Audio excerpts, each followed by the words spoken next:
Ladies and gentlemen, good afternoon and welcome to Pensacola, Florida. Happy to have you with us wherever you're tuning in from. It's Jim Spooner Field. It's the Argo Invitational. Take day 2. We're kicking it off in just about 5 minutes with a really good matchup between Tampa and Spring Hill. My name's Joey Zanaboni, and we've got a full day of baseball ahead of us. First, it's the Spartans and the Badgers, and then later tonight, we'll have the Sailfish of Palm Beach Atlantic against our very own West Florida Argonauts. I'll be doing both the broadcast and the PA all afternoon and evening, so I'm staying busy and happy that you could be with us for what should be a couple of great games. We got starting lineups for you, and we'll start with the Spring Hill College Badgers. They're going to be led off by the shortstop, Daniel Rodriguez. After that, right field is Grayson Williams. Catcher is Brennan Fontenot. DH is Hunter Romero. He's cleaning up. Then it's going to be the first baseman, Chase Crump. Third base is Maverick Latour. Center field is Justin Collier, and the second baseman is John Sclopon. He'll hit eighth. Left field is Luke Wall. He'll round out the lineup.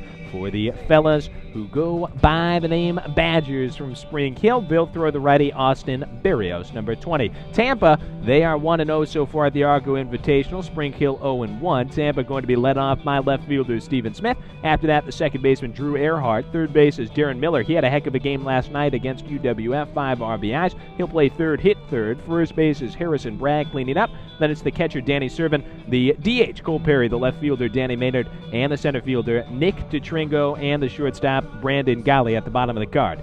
For this Spartans lineup, they'll all be in support of the righty Cole Aker out on the mound. As we mentioned, Spring Hill yesterday did fall, went down against Palm Beach Atlantic 17-3. Tampa in the evening game did beat UWF by a final score of 10-6. So Spring Hill looking to get to 1-1 on the Invitational. Tampa looking to clinch a winning trip up here to Pensacola, Florida. We're going to take a quick break and then bring you back for National Anthem live from the Spoon on the campus of West Florida. About to have a lot of fun. Thanks so much for being with us right here on your home for West Florida Athletics. It's GoArgos.com and the UWF Sports Network.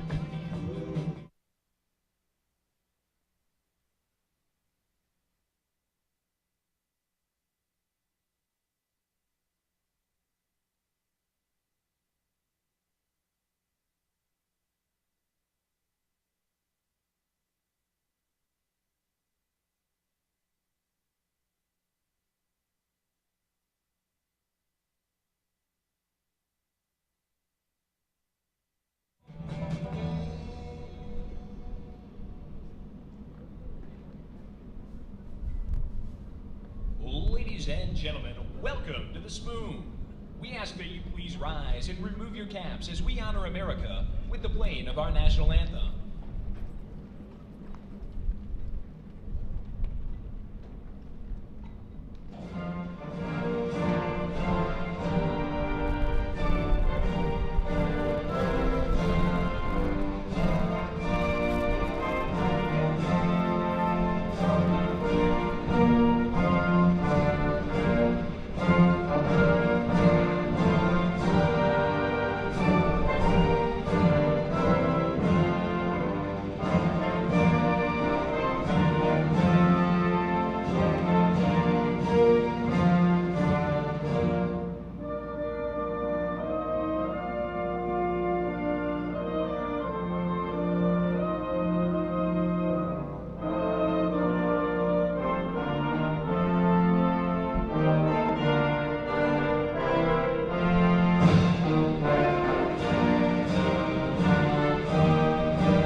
For the first time on this beautiful Saturday afternoon in Pensacola, let's play ball.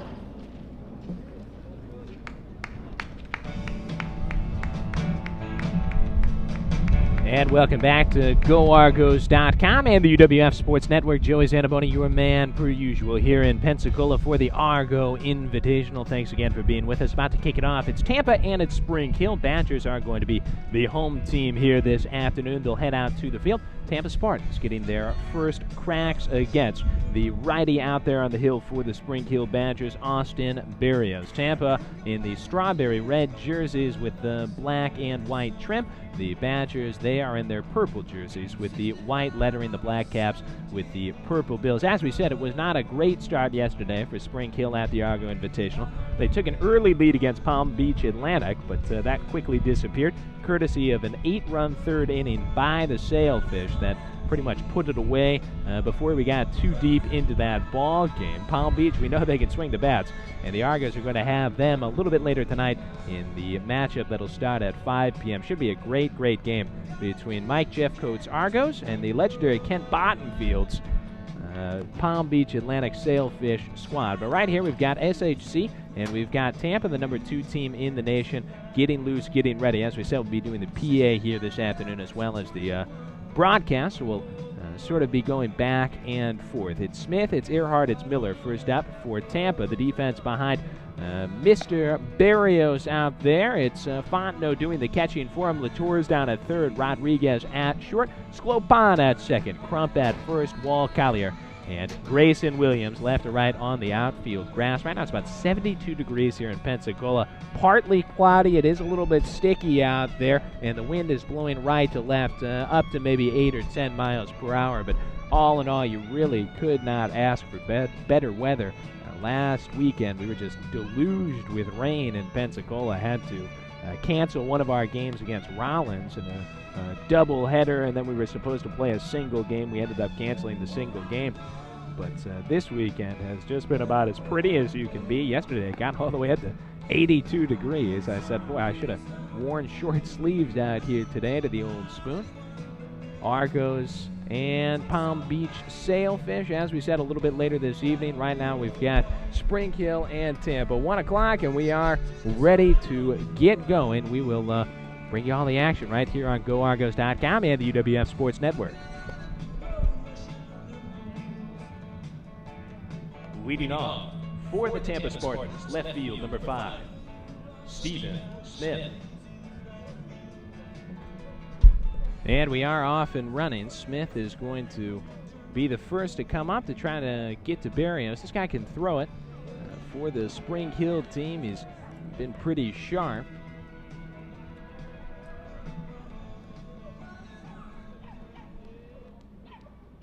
Berrios ready to go.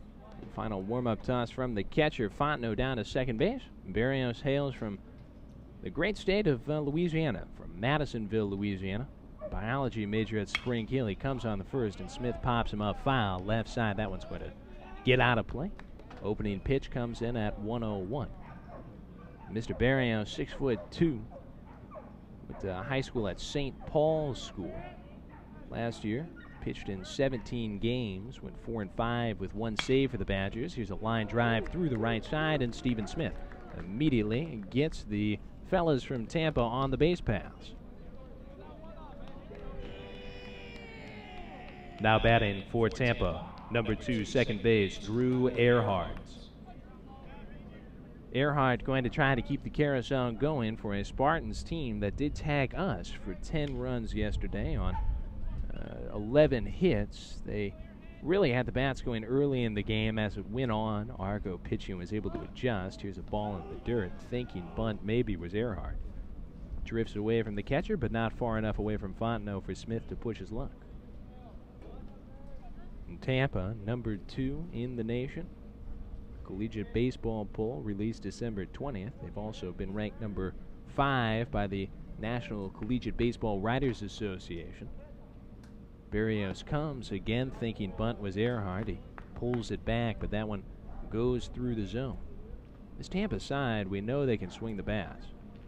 Their pitching has been a real strong suit for them as well.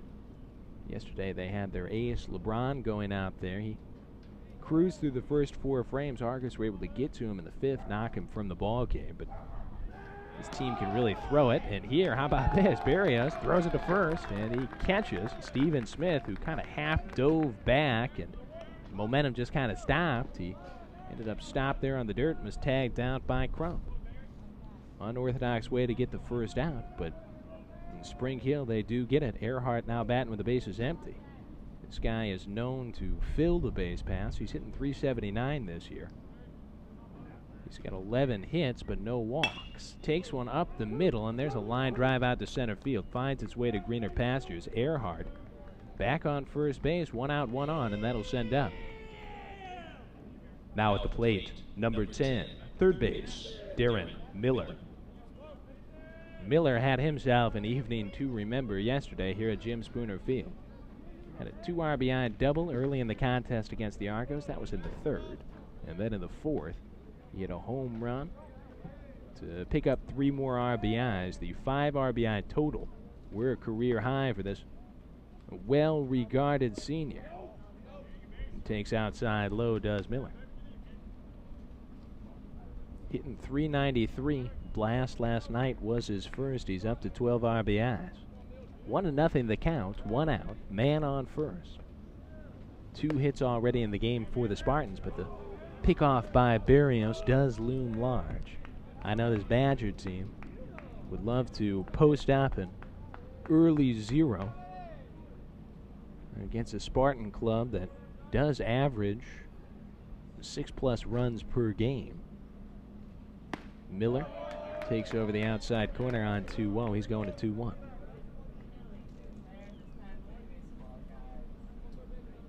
Darren Miller, he's scored 6 times this year. He's already got, how about this, 5 multi-hit games. He's only played in 7. And tossed to first. Earhart reads it better than Smith did. He dives back. 2016-17, Darren Miller, all he did was hit .371 with 13 blasts and 53 RBIs. Drew 24 walks, struck out 24 times. 66 hits. And get this, 29 of those were for extra bases. The foul tips one off the body of Fontenot, and that'll skitter back to the screen. 2 balls, 2 strikes. 1 out, Spartans aboard here. Harrison Bragg waiting on deck, Danny Servin waiting in the hole.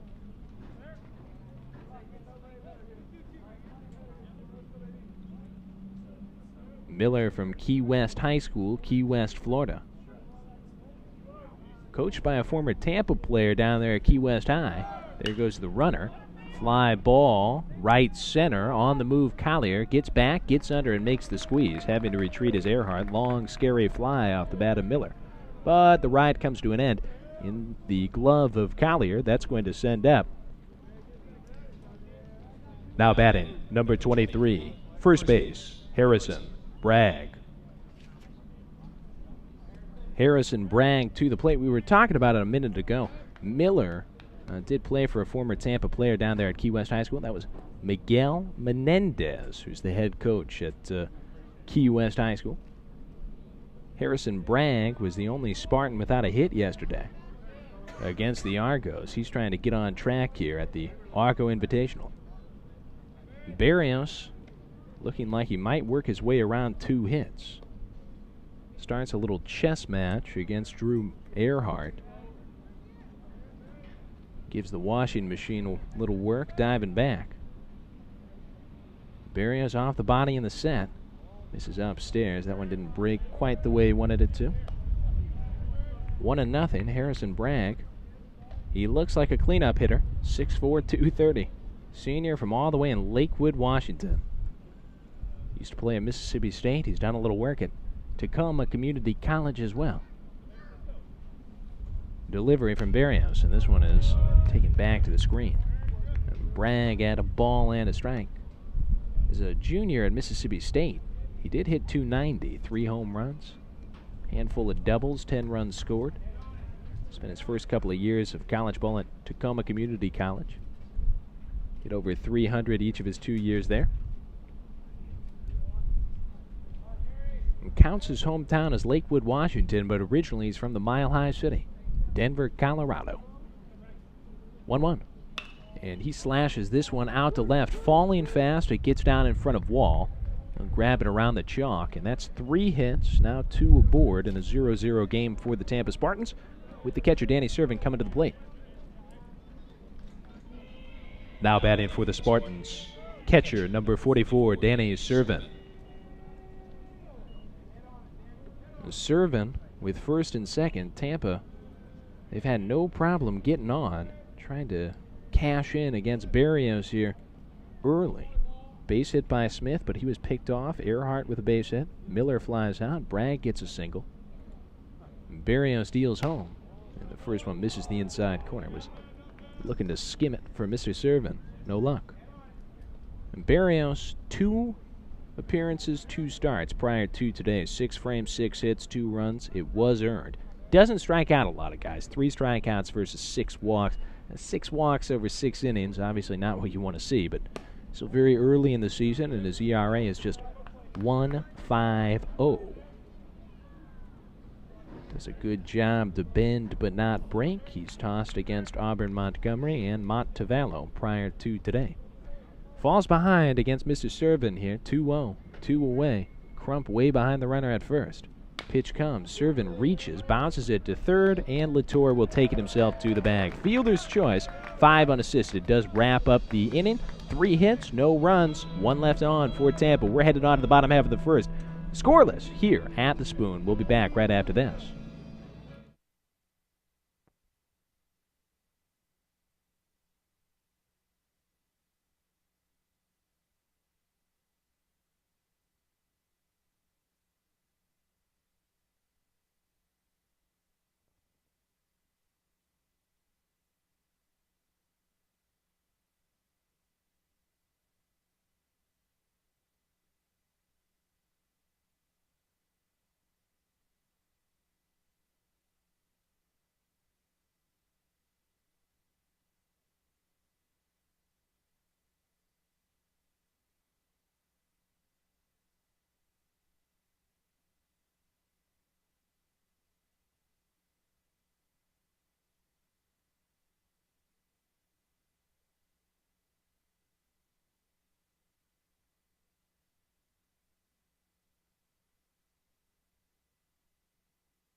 And welcome back to the Spoon here in Pensacola, Florida. Joey Zanaboni, the name, baseball the game, and the guy stepping into the box, his name's Daniel Rodriguez, stepping in against Cole Aker. Aker, the right-hander, former UNC Tar Heel, on the mound today for the Spartans. He comes immediately to Rodriguez, who immediately flies him back, foul ball 0-1.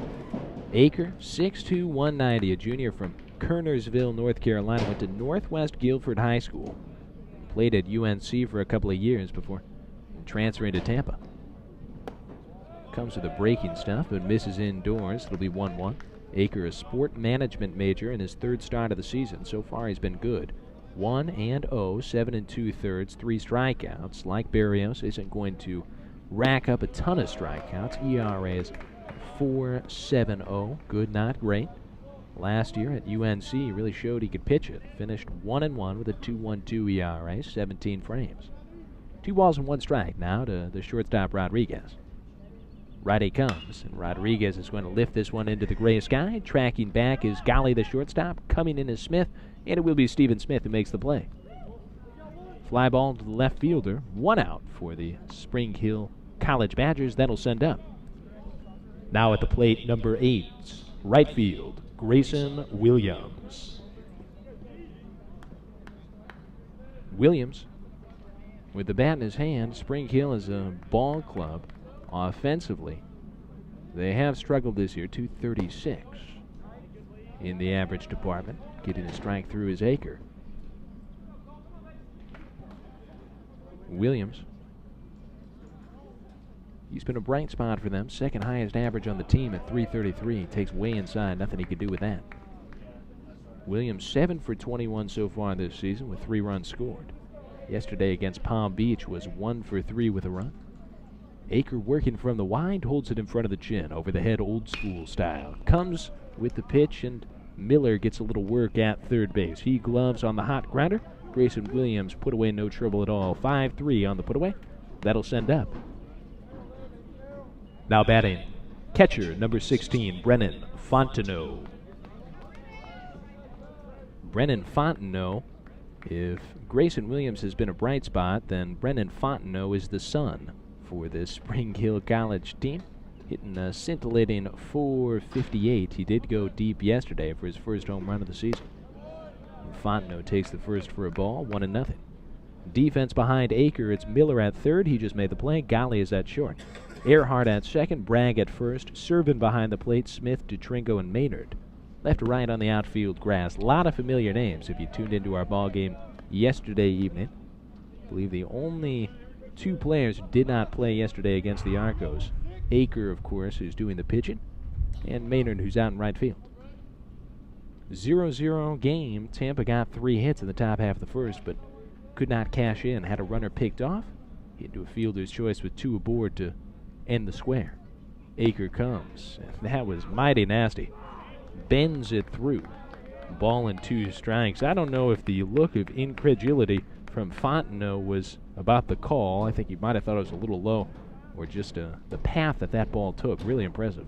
1-2. Fontenot goes reaching after that breaking ball. Bounces it foul at first. And Cole Perry, Danny Maynard, Nick DeTringo.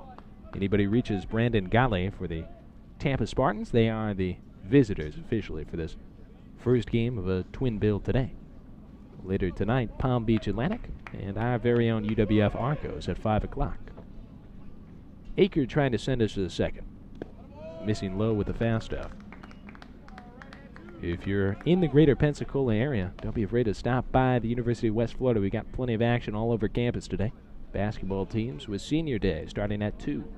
Union in town. We'll have the women's game first. Men's game will get going about 4 o'clock. Tune into all the action right here on GoArgos.com/live. 2-2. Just missing the outside corner was Aker. He goes all full with 2 away. Bottom half first. 0-0 our score. Aker last started against number 16 Georgia College February 10th. Exactly 1 week ago. Comes with the all-full pitch. Lofted out to shallow left center. Collier tracking it in, and he has it. Fly 8 is a 1-2-3 inning for the man in the middle of it all, Cole Aker. We're headed on to the second. 0-0 our score here at the Spoon.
0-0 affair here at the Spoon. Tampa getting its second try against Mr. Barrios out there on the hill for Spring Hill. First up, Cole Perry. He'll start the stretch of 6, 7, and 8. Designated hitter about to get us underway. Barrios bent but did not break in the top half of the first. Gave up 3 singles. Did not allow Tampa to score a run. Officially left 1 aboard. It's a strike right through to Cole Perry. From the wine just in front of the chest. Barrios to the Jacksonville, Florida native, Cole Perry. He fouls it away, 0-2. He's in an early hole.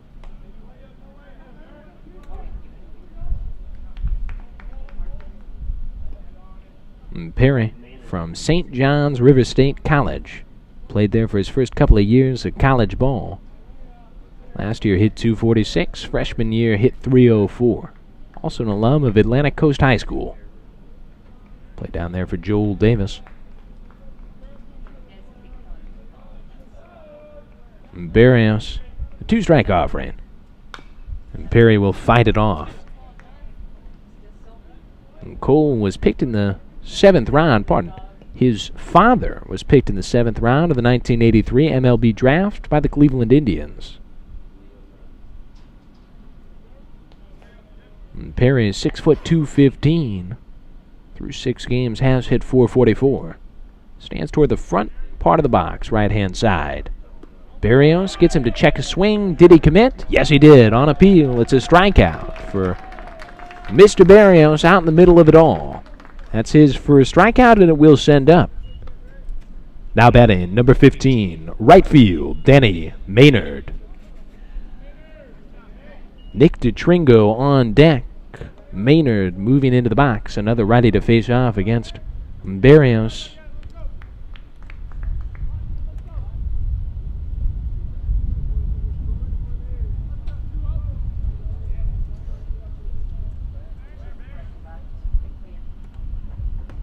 First will find the inside corner off speed out of the hand of Cole Perry, out of the hand of Barrios. Maynard is a transfer from Maryland. As a freshman, played for the Terrapins, hit .306. Last year for the Terrapins, played in 37 games and hit .259. He can swing it, sends a rocket shot out to center field. Collier got turned around, but he does make the play. Fly line 8, goodbye to Maynard. Hello to Nick DeTringo. At the plate, number 4, center field, Nick DeTringo. Looking like it might be the first 1-2-3 inning of the start for Austin Barrios.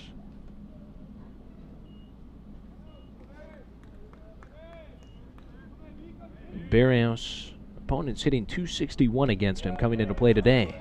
How about this? All his first pitches strikes here in the second.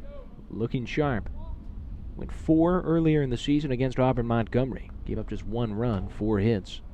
Went 2 against Montevallo, gave up 1 run, but it was unearned. Missing low, a little bit outside perhaps as well to Mr. DeTringo. Had the first RBI of yesterday's game against the Argos, the 6'3", 195 junior. Is going to take over the inside corner, and Barrios and continuing to look real good here in the second. DeTringo from Tampa Prep. He's also attended St. Petersburg College. Former all-academic team selection there. Just had a fan yelling, "Finish him." I think that's a reference to Mortal Kombat, isn't it? The fans coming in and out of the Spoon for this beautiful afternoon of baseball, and we hope to see you down here. Whether or not you can make a classic video game reference. 2-2 with 2 outs. DeTringo just muscles a little bouncer out of the box. Springing loose was Fontenot. He throws it away at first. Ball pinballs around, and it's gobbled up by Grayson Williams. I believe that'll be an infield single plus an error that allowed him second base. DeTringo moved all the way to the Keystone. That's going to send up. Now at bat, number 9, shortstop Brandon Galley. Brandon Galley suddenly with an RBI opportunity. It will be an infield single as we thought, plus that E2 error by Fontenot that allowed the extra base. Looked like DeTringo was going to beat that swinging bunt to the bag initially. Golly going to have to wait as Berrios turns towards second, wipes the brow. 4 hits now in the ball game for Tampa. They're trying to play the ring the cash register game right now. Here's a throwback to second. Berrios has already picked off one, almost got another. DeTringo sent diving. Golly, formerly of the University of Miami, played for the Hurricanes program last year. 29 games, 20 starts. Takes a little inside, ball 1. Golly batted .229 with 2 doubles, 1 triple, 10 RBIs last year for the Canes. 3 multi-hit efforts. Man on second, 1-0 count, 2 outs. Tampa and Spring Hill tied 0-0. This one's going to get away from Fontenot. Berrios put it in the dirt. Fontenot tried to block. We'll wait for the official ruling on this one. And it is going to be a wild pitch on Berrios. That does allow the runner to advance to third. DeTringo now 90 feet away, and Golly working with a hitter's count at 2-0. Scoreless for the moment. Could Tampa be changing that? Up in the attic, misses Berrios. Golly taking, looked like the whole way. Brandon Golly, his godfather, played a little MLB baseball and, of course, is a great broadcast voice as well. I'm talking about the legendary Orestes Destrade.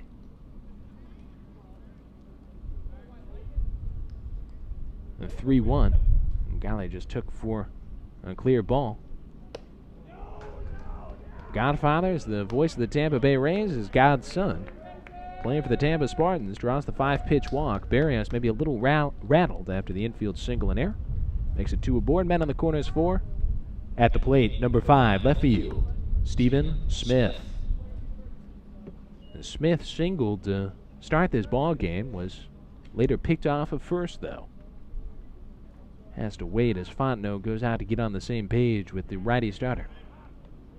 Berrios was cruising, struck out Perry, got Maynard to send a fly out to center. DeTringo with a couple of strikes on him. Bounce one in front of the plate on the third base side, ball thrown away at first. DeTringo eventually advanced on a wild pitch. Golly gets the walk. And on the corners, but still no damage done for Tampa. Missing low to Smith on the first Berrios.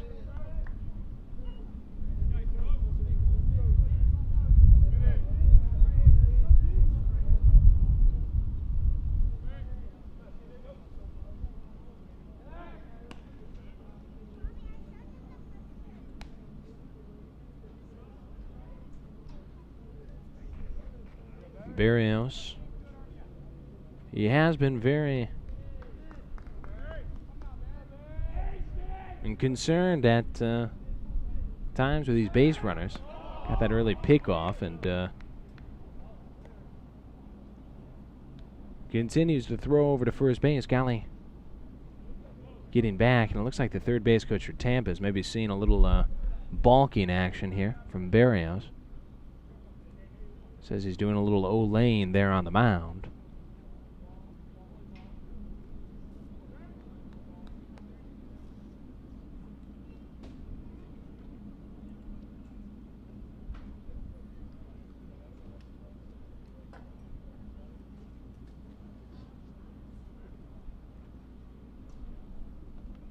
And third base coach of the Spartans having a conversation, exchanging ideas and opinions with the home plate umpire.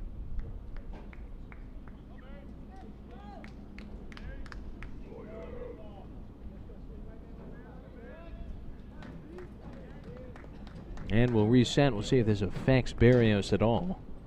As we said, he's been very keen to toss to these bases. Try to keep the runners at bay. Tampa, they don't steal a ton. Here's the pitch, and it's slapped on the ground by Smith right to the second baseman. Sclopin, nice and easy over to Crump. 4-3 on the put-away, 2 left for Tampa. We remain scoreless headed to the bottom half of the second. At the Spoon, stay with us on the UWF Sports Network.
Hunter Romero first up for the Badgers of Spring Hill. Thanks again for being with us live from Pensacola, Florida.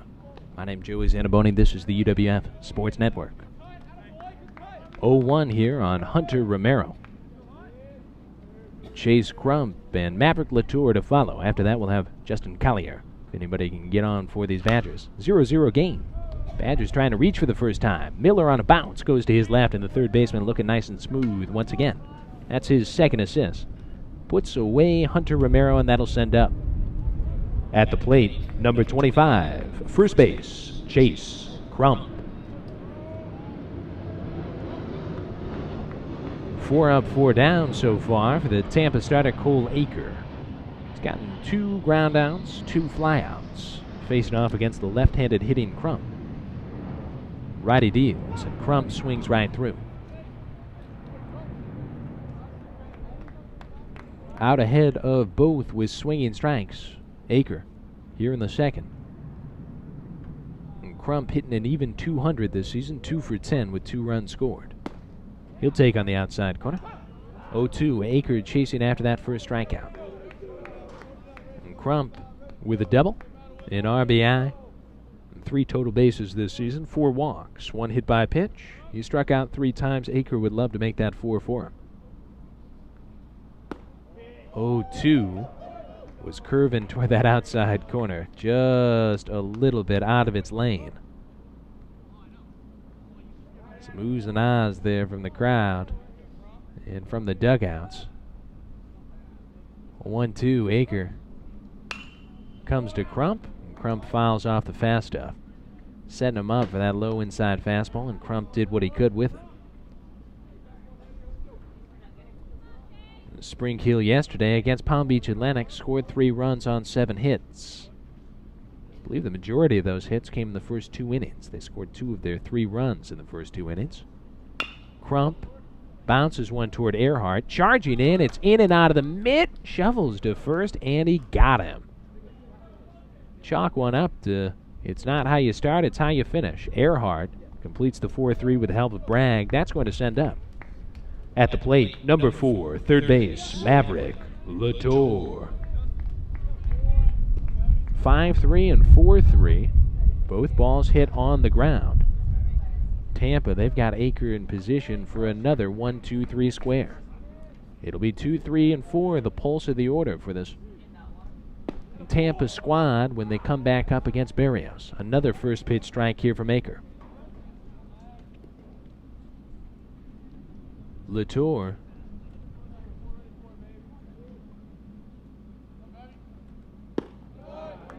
takes low and away.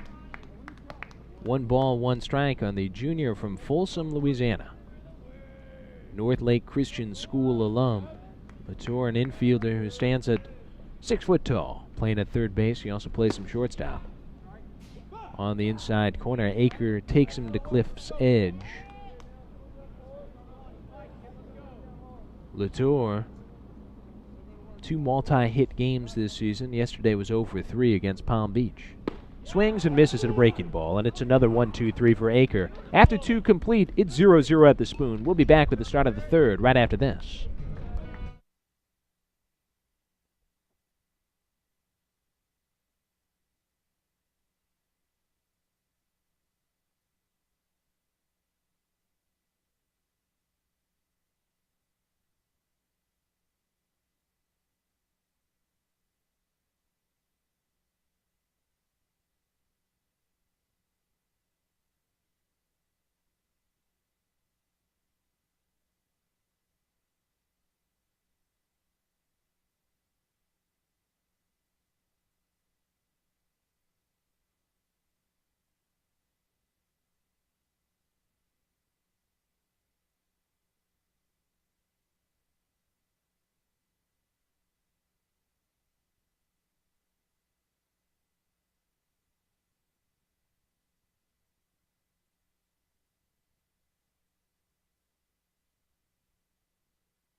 Welcome back to the Spoon. Tampa, Spring Hill, tied up 0-0 in our first game of a twin bill featuring 4 different teams in Pensacola. This afternoon and evening, Drew Earhart gets Tampa off to a great start in the top half of the third. Slams one, bouncing down that third base line. Thought about 2, taps the brakes, goes back to first.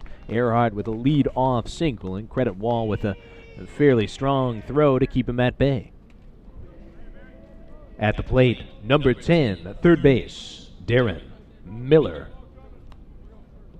5 hits now in the game for the Tampa Spartans, but they really don't have anything to show for it.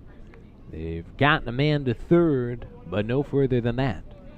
Still a 0-0 affair despite the Spartans out-hitting the Badgers 5-0.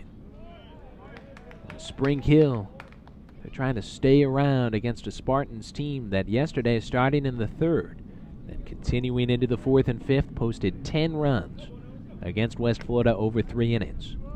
Opening strike from Berrios. Fires home, and Miller sends him a long way down that left field line. If it's fair, it's gone, but it's foul. Long, scary strike from Miller, and it will be 0-2. Berrios has to regain his bearings after that swing. He takes himself a little walk behind the rubber. Regains the composure. Miller in his first at-bat sent one a long way out to center, but it was tracked down by Collier. Berrios has his sign. 0-2, punch him out of there, baby.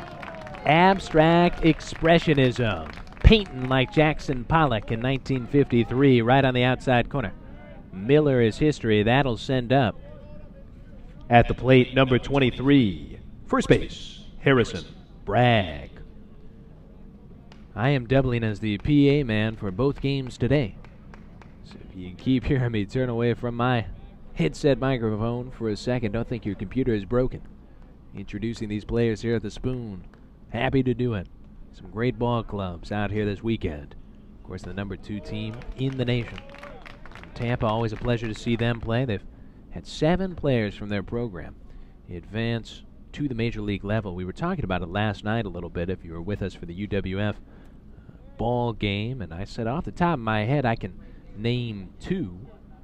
One of them, Lou Piniella, and the other, that legendary Yankee who played for my hometown team a little bit toward the end of his career. That was Tino Martinez, both University of Tampa alums. The other 5 who have advanced to the major league level from Tampa: Jeff Carter, Sam Militello, Ozzie Timmons, Mike Ribello, and Charlie Manning.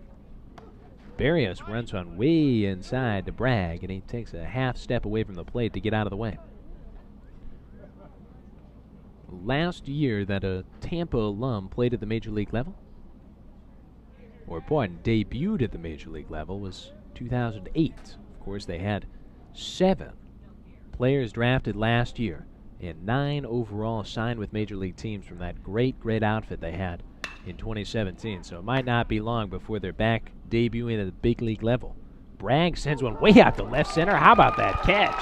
Wow, Collier on the track, half running into the wall. Deprives Bragg of extra bases. Long fly to center. And Collier has looked very sharp defensively. 2 outs. Scampering back to first was Earhart. That'll send up. At the plate, number 44, catcher Danny Servan. Danny Servan, after Bragg had his frustrating invitational continue, was hitless last night, did have a base hit in his first at-bat, sent that one a mile out to left center, and Collier right at the wall made the catch. Runner moving here, and Servan rockets one up the middle, making the turnaround second as Earhart. Throw to third, and it skips by Latour, backing up the play. And that's good fundamental defense was Berrios. He was able to grab that before it maybe went into the dugout there on the third base side. It's a base hit to make it first and third for Servan, and that'll send up. At the plate, DH number 33, Cole Perry.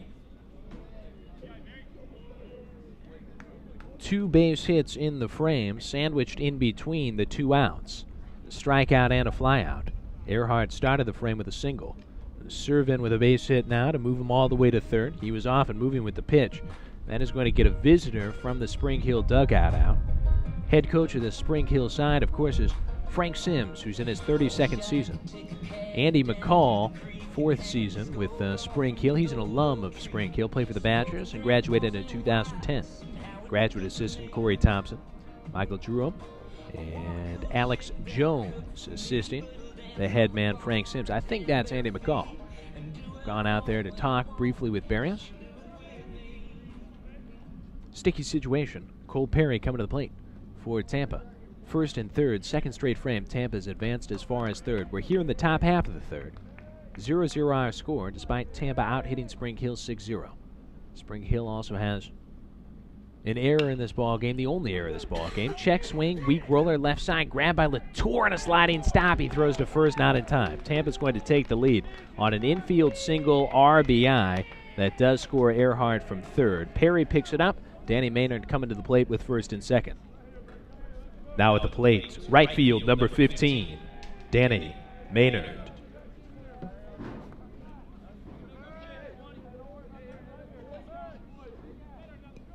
Check swing, infield base hit. Third hit of the frame, finally gets Tampa across.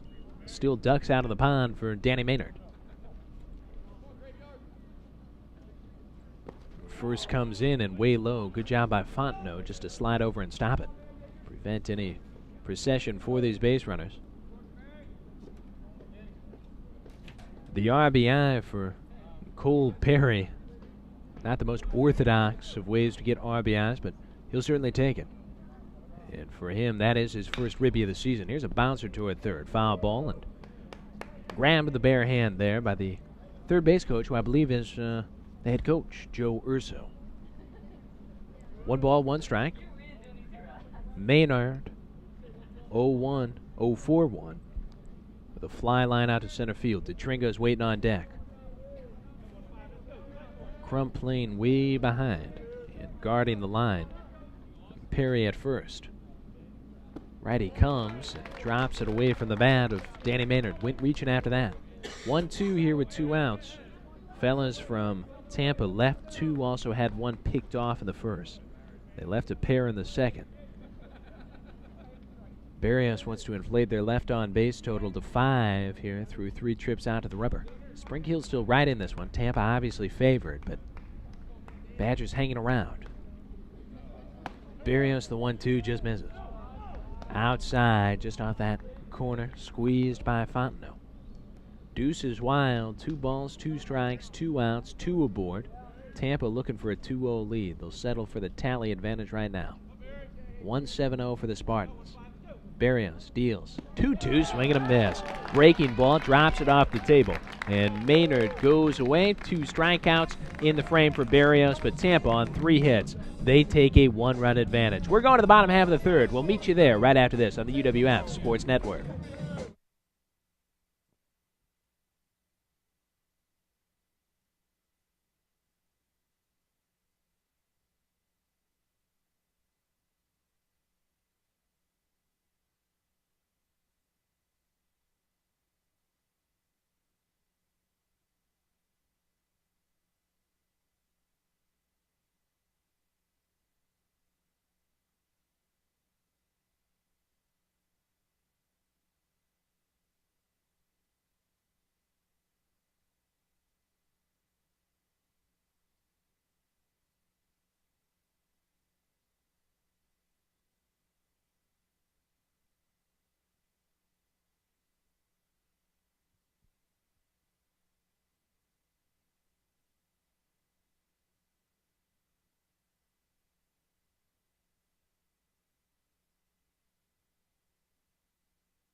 Bottom half three here at the Spoon. Spring Hill and Tampa kicking off our day at the Argo Invitational.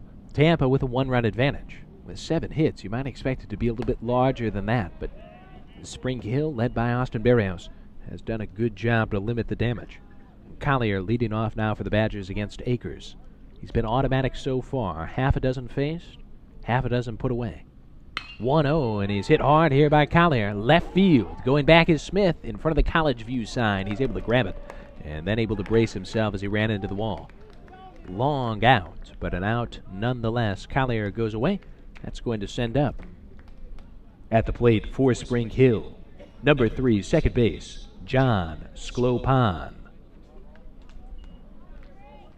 Sklopan getting his first try against Akers. Spring Hill in the second, 2 groundouts, and then a strikeout of Latour to send us on to the top half of the third. Opening strike, Akers has gotten plenty of those today. Sklopan from Saraland, Alabama, went to Saraland High School on 0-1. Goes after that nasty breaking ball that Akers has been showing off this afternoon, much to the delight of his Tampa teammates down the first base side. 0-2 coming in. Akers comes, and it's downstairs. 1 ball, 2 strikes. Sklopan, 5'9", marketing and management major. Just 1 hit and 15 at-bats so far this season, but he has scored 3 runs. Takes down in the dirt, and he'll be evened up at 2-2. Sklopan with that average at 0.67. Had his first hit of the year against Auburn Montgomery. That was February 3rd, looking for his first since. Deuce and deuce. Akers measuring it out. Sklopan puts him in play. Routine bouncer toward Miller at third, and he unleashes for his 3rd assist of the afternoon. 5-3 beats Sklopan by a couple of steps, and that'll send up.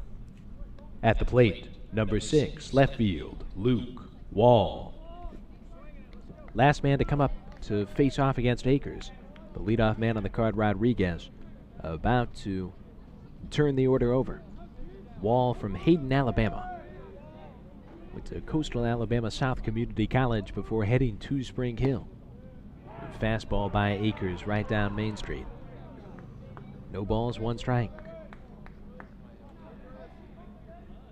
Wall, 2 for 12 this season. Average at $1.67. He's got 4 RBIs. They play him in at first, about normal at third.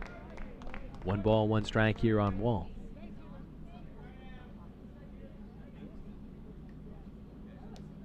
Yesterday against Palm Beach Atlantic, Wall was 1 for 2 with an RBI. Gives Miller more work. Charging in at third on the run, unleashes, and right on the money. Perfect throw to first. Miller, he gets it down with the bat. Gets it done with the glove as well. We go on to the bottom half, the top half of the 4th. Still a 1-0 Tampa lead at the Spoon.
Starting the fourth, and apropos, Tampa is led off by number 4, Nick DeTringo. First from Barrios, and DeTringo gives it a vacation toward the left field corner.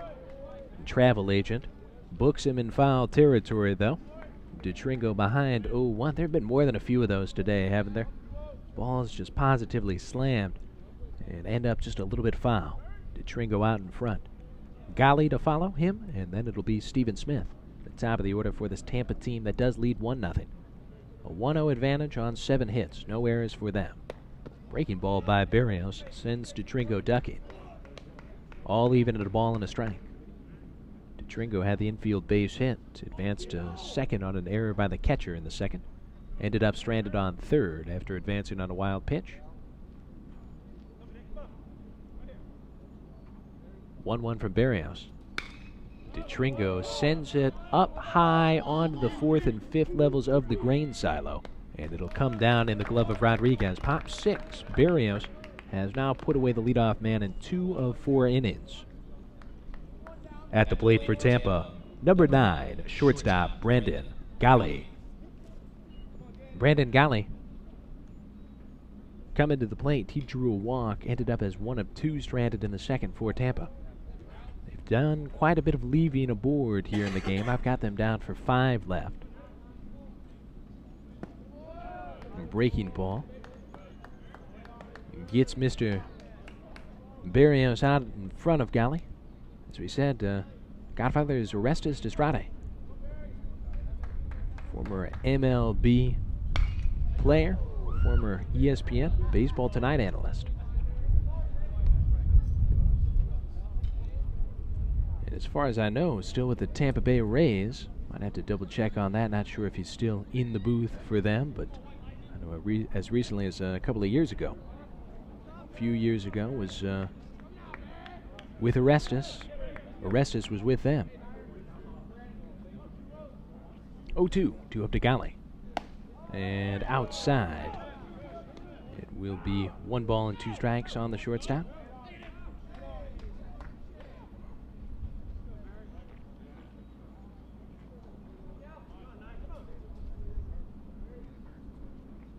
Righty deals, and Golly just gets a piece to stay alive.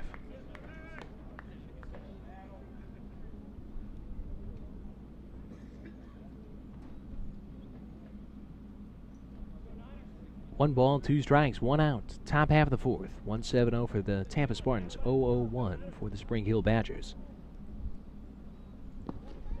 Downstairs, Mrs. Barrios. It'll be 2-2 as Fontenot got in front of that one. Starter for Tampa. This young fellow has done a great job for them. And Cole Aker, his 3rd start of the season, has gone 9 up, 9 down so far.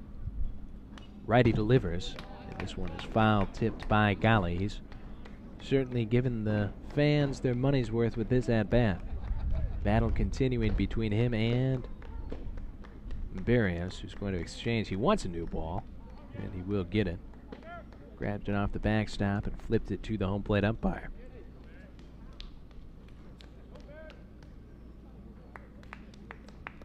And Smith, who's 1 for 2, watching from just off to the side of that Tampa dugout, warming up in the on-deck circle. 2-2 from Barrios. Fought off again by Golly. For the season, Brandon Golly playing in his 8th game. Entered play 5 for 24 with 6 runs scored, 208 batting average, 240 OBP. 2-2. This one inside. How about a full count? A war of attrition between Barrios and Golly. Who will be the first to surrender? A couple of new baseballs for our home plate man.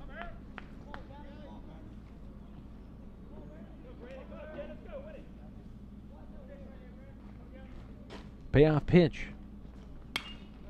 Fouled away by Golly. Boy, that has to be close to 10 pitches now on Golly.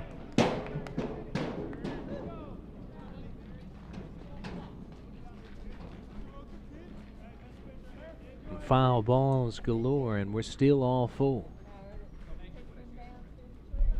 9 pitches in the at-bat. 3-2 coming.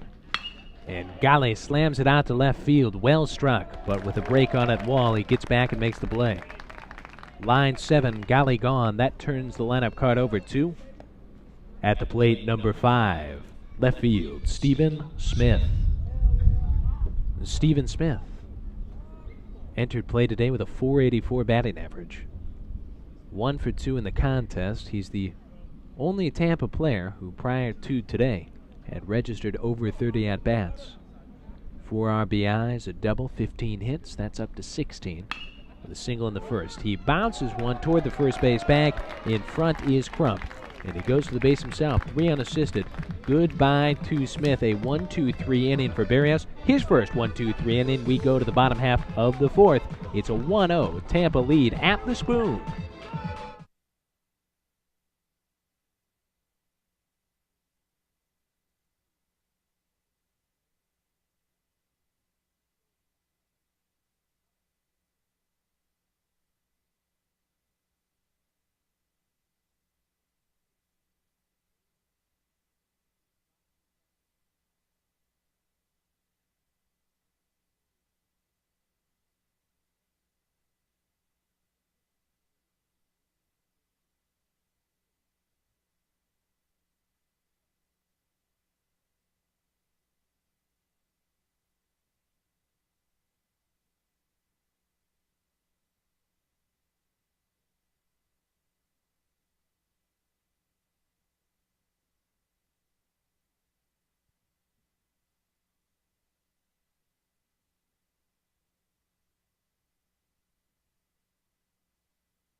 Bottom half 4 here at the Spoon. Spring Hill, the home team for this matchup against Tampa, getting their 4th try to get something done against Aker. So far he's had their number, and he drops a beautiful curve on the inside corner against Daniel Rodriguez.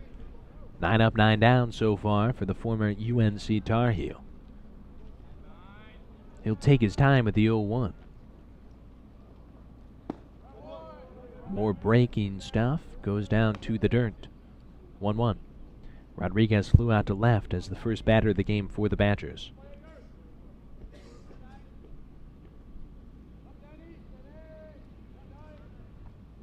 On 1-1, checks a swing, got a piece of it, it looked like, with the thin part of the bat.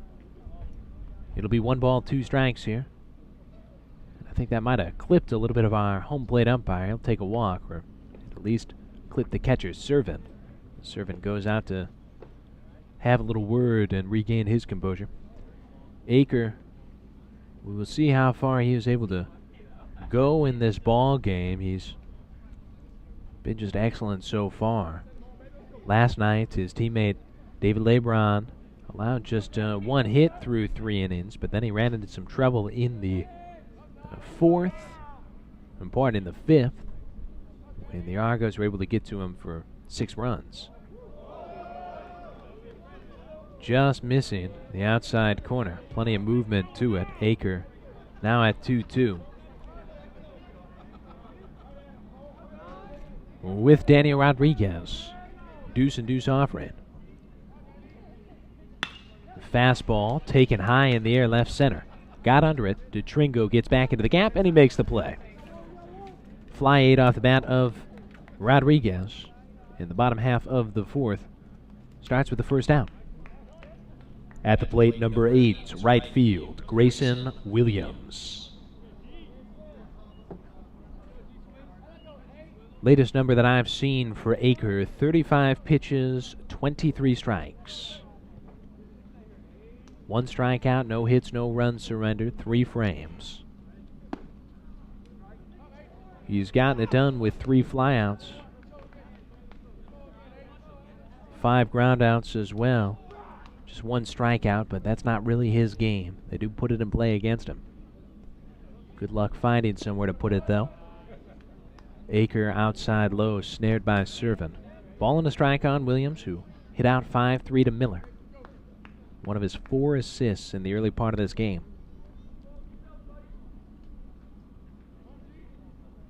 1-1 queued up. Check swing looked like Williams held up, and I think that is going to be the call. 2 balls, 1 strike. Grayson Williams from Mobile, Alabama. Swings and misses. Aker takes him on to the 2-2 plateau. Williams went to the Mobile Christian School. This is his first year at Spring Hill. 6-1. He will lace the deuce and deuce and put it out in left field. No hit bid ends after 10 batters for Mr. Aker. Single by the right fielder, that'll send up. At the plate, number 16, catcher Brennan Fontenot. Watch out for Fontenot. Statistics are excellent this year, and of course yesterday against Palm Beach Atlantic here in Pensacola, he went deep.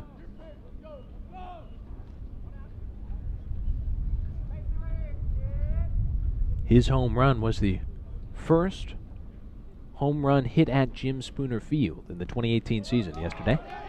In the dirt, misses Aker and scampering to second base. Grayson Williams, he takes advantage. We'll look for the official ruling here. And it looks like it will be ruled a wild pitch. No stolen base for Williams, but he does get second base. Fontenot now with a man in scoring position. Fellas from Spring Hill are just around the corner from tying this game. Still only 1 out, bottom half 4. 1-0 coming to Fontenot. Righty misses way inside and low. Living in the basement. And Fontenot did a little dance step to get out of the way. Catcher outfielder Brennan Fontenot, International Studies major.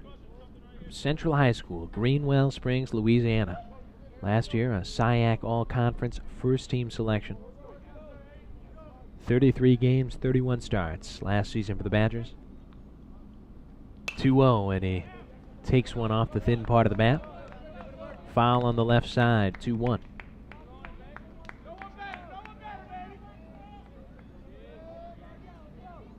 Fontenot says his favorite movie, American Sniper. Favorite TV show is Castle.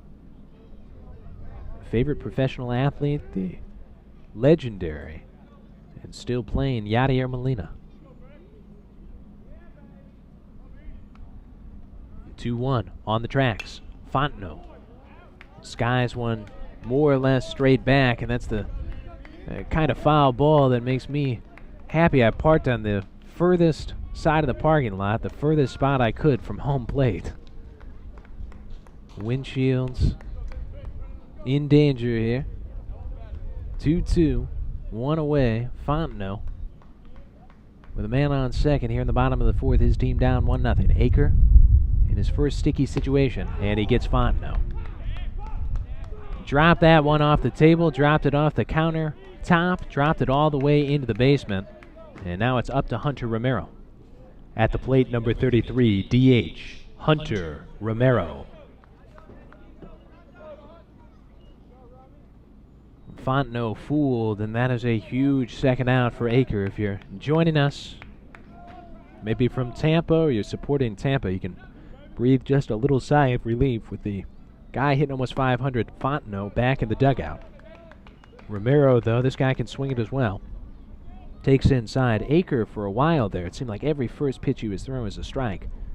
That's starting to change. Is it a sign of maybe fatigue starting to set in? Perhaps. This ball has so much movement, though, it's tough to say. It looks like it's going toward the batter. It slices back toward the plate like it did just right there, and Romero able just to touch it. Foul ball strike. Romero from Covington, Louisiana, just about a half hour away from New Orleans. SIAC Freshman of the Year last year. Made 35 starts during his true freshman season. This season hitting .240. Did have 5 hits in his first 12 at-bats, though, this year. Fouls back off the top of the screen. Romero trying to re-find his form. He has just 1 hit over the previous 4 games for the Badgers. 0 for 1 today. He's now at 1-2 with 2 outs and still on second base after singling and advancing on a wild pitch, Grayson Williams. Well, these fans, they're not great in number, but I'll tell you, they're great in enthusiasm. Got a good bit of chatter coming from these bleachers. 1-2. Romero taking outside low. And Chase Crump waiting on deck. Maverick Latour in the hole.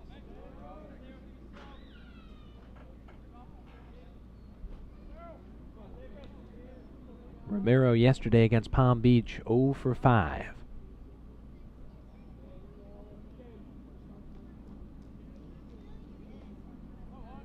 Here's your 2-2 with a man on second. Romero fights it off, will stay deuces wild. 2 balls, 2 strikes, 2 outs. Man on second.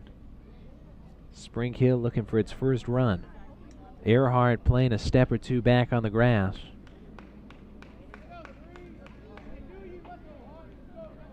Outfield more or less straight away for Romero. Aker from the set. Couple of glances at the Keystone. Fastball, Romero lifts left field, creeping in to make the play of Smith. Fly line 7 off the bat of Romero, leaving their first in scoring position, Spring Hill, but they get their first hit. Still 1-0 Tampa. We cruise on to the top half of the 5th right after this on the UWF Sports Network.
Tampa Spartans here in the top half of the 5th, led off by Drew Earhart. He also led off the 3rd, singled, and eventually scored on the infield RBI by Cole Perry.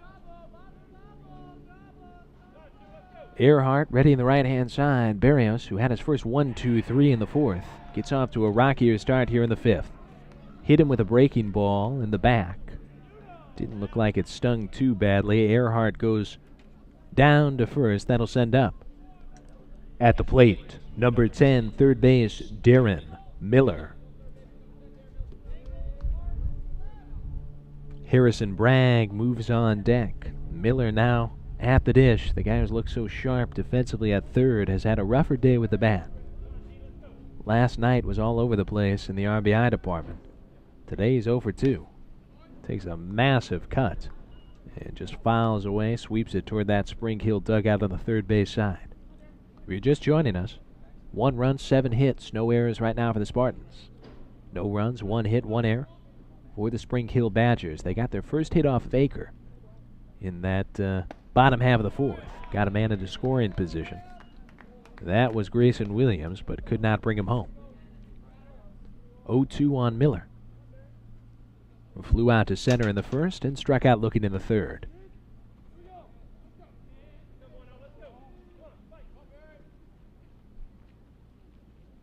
Solid lead at first for Earhart. He's not moving, though. Downstairs takes Miller.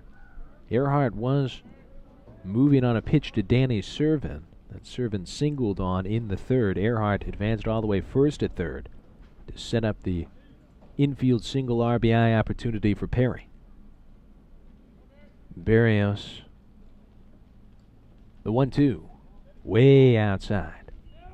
Miller. Back to the 2-2 situation.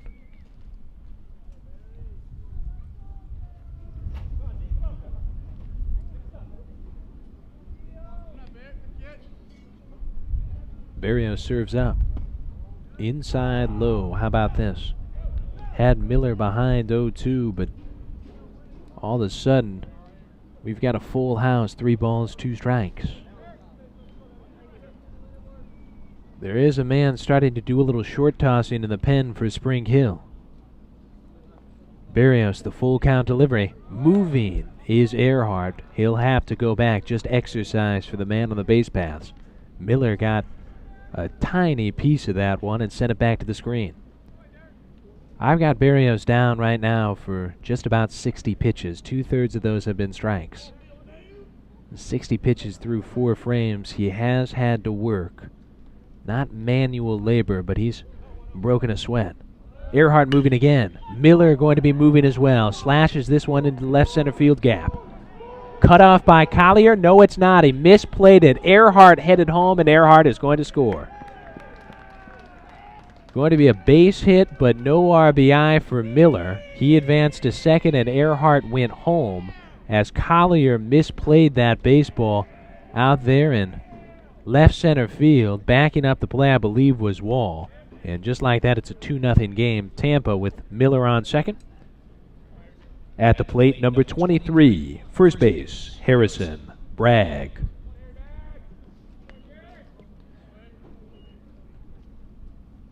And Tampa now leading by a pair. First multi-run lead of the game. 8 hits now. That was the Badgers' error, as we said, that did allow the extra base for both Miller and Earhart and allowed them both to benefit a little bit more than probably they would have on that little base hit out to left center field. And 2 errors now in the game for Spring Hill. Fontenot has the other. After a foul ball here, Bragg trying to reset. Servin waiting next. Bragg takes down in the dirt. We've got a 1-1 count here on Harrison Bragg. Bragg singled in the first and then flew out to center in his second try. That was in the third. A lot of room right side. Sklopan playing towards second. And here comes Harrison Bragg with a freight train out to left field. That one has landed somewhere in Wyoming. Harrison Bragg with a monster home run. Lock it, cock it, rock it, restock it. 2-run home run makes it 4-0 Tampa. And the Spartans will come out of the dugout to meet the returning hero. Harrison Bragg with the long blast, and that does make it 4-0. At the plate, number 44, catcher Danny Servin. Coach coming out of the dugout for Spring Hill. As we said, there is a righty getting loose for the Badgers, and we will see if this is curtains for Austin Berrios. Gave up 1 run in the third, recovered in the fourth with a 1-2-3, but he's really just never been comfortable here in the fifth. He hit Earhart. Miller singled. There was an error tacked on afterward that scored Earhart all the way from first. And now Harrison Bragg He just hit that one off the roof of the Members First Credit Union warm-up area out there in left field. Wall, the left fielder, did not even bother to run back. He knew that one was gone. Bragg, who leads Tampa in home runs, now does have 3 long balls plus 7 RBIs on the season. Danny Servin, who's into a fielder's choice that ended a frame and recorded a single as well, coming out to the plate. 9 hits for Tampa. On the cusp of getting to double digits in the hit department for the second straight game here at the Argo Invitational. The Spartans yesterday had 2 multi-run innings. They're in the midst of their first here this afternoon against Spring Hill. Strike gets through after the opening ball. Berrios and Servin will do the dance at 1-1. Cole Perry on deck, Danny Maynard in the hole. Still nobody out for the Spartans in what is turning out to be a very fruitful inning. Berrios misses. Ball gets loose in front of the plate. This Tampa ball club, they've taken on some pretty good opponents so far this year. You have to think about that 3-game set. They took 2 of 3 against number 16 Georgia College. That was just a week ago. Friday the 9th through Sunday the 11th. Lost 3-2, but then turned around and won 5-4, 11-1. Tampa looking for its 4th straight win. It will be a 3-1 pitch coming to Servin momentarily. Tomorrow, Palm Beach and Tampa, they meet at 11 a.m. On Thursday the 22nd, Tampa does take on the Philadelphia Phillies. That contest will take place in Clearwater, Florida. It's kind of become a tradition for UT and Philadelphia to meet, a little spring training action. And here comes Frank Sims out of the dugout for Spring Hill. I think this is going to be it for Berrios. Sims has signaled to the bullpen, and we will have a pitching change after the 5-pitch walk issued by Berrios. It will be the end of his afternoon. We'll tell you who's coming in for Spring Hill right after this, here at the Argo Invitational in Pensacola, Florida, where Tampa leads 4-0. Nobody out and 1 aboard here in the top half of the 5th.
New hurler alert for Spring Hill.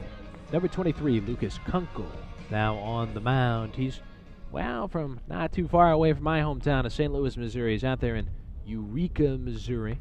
Freshman at Spring Hill, ready to go up against Cole Perry. And Perry is going to take the first for a strike. Eureka, Missouri, famous for more than just being Lucas Kunkel's hometown. That is where Six Flags, Missouri is located, Eureka. It's been an amusement park ride here in the top half of the fifth for the Spartans, and Kunkel is trying to put an end to that. He just misses a little bit low toward the outside half. 1 ball and 1 strike. 3 runs, highlighted by that 2-run home run from Bragg so far for the Spartans in the top half of the fifth. Kunkel misses outside.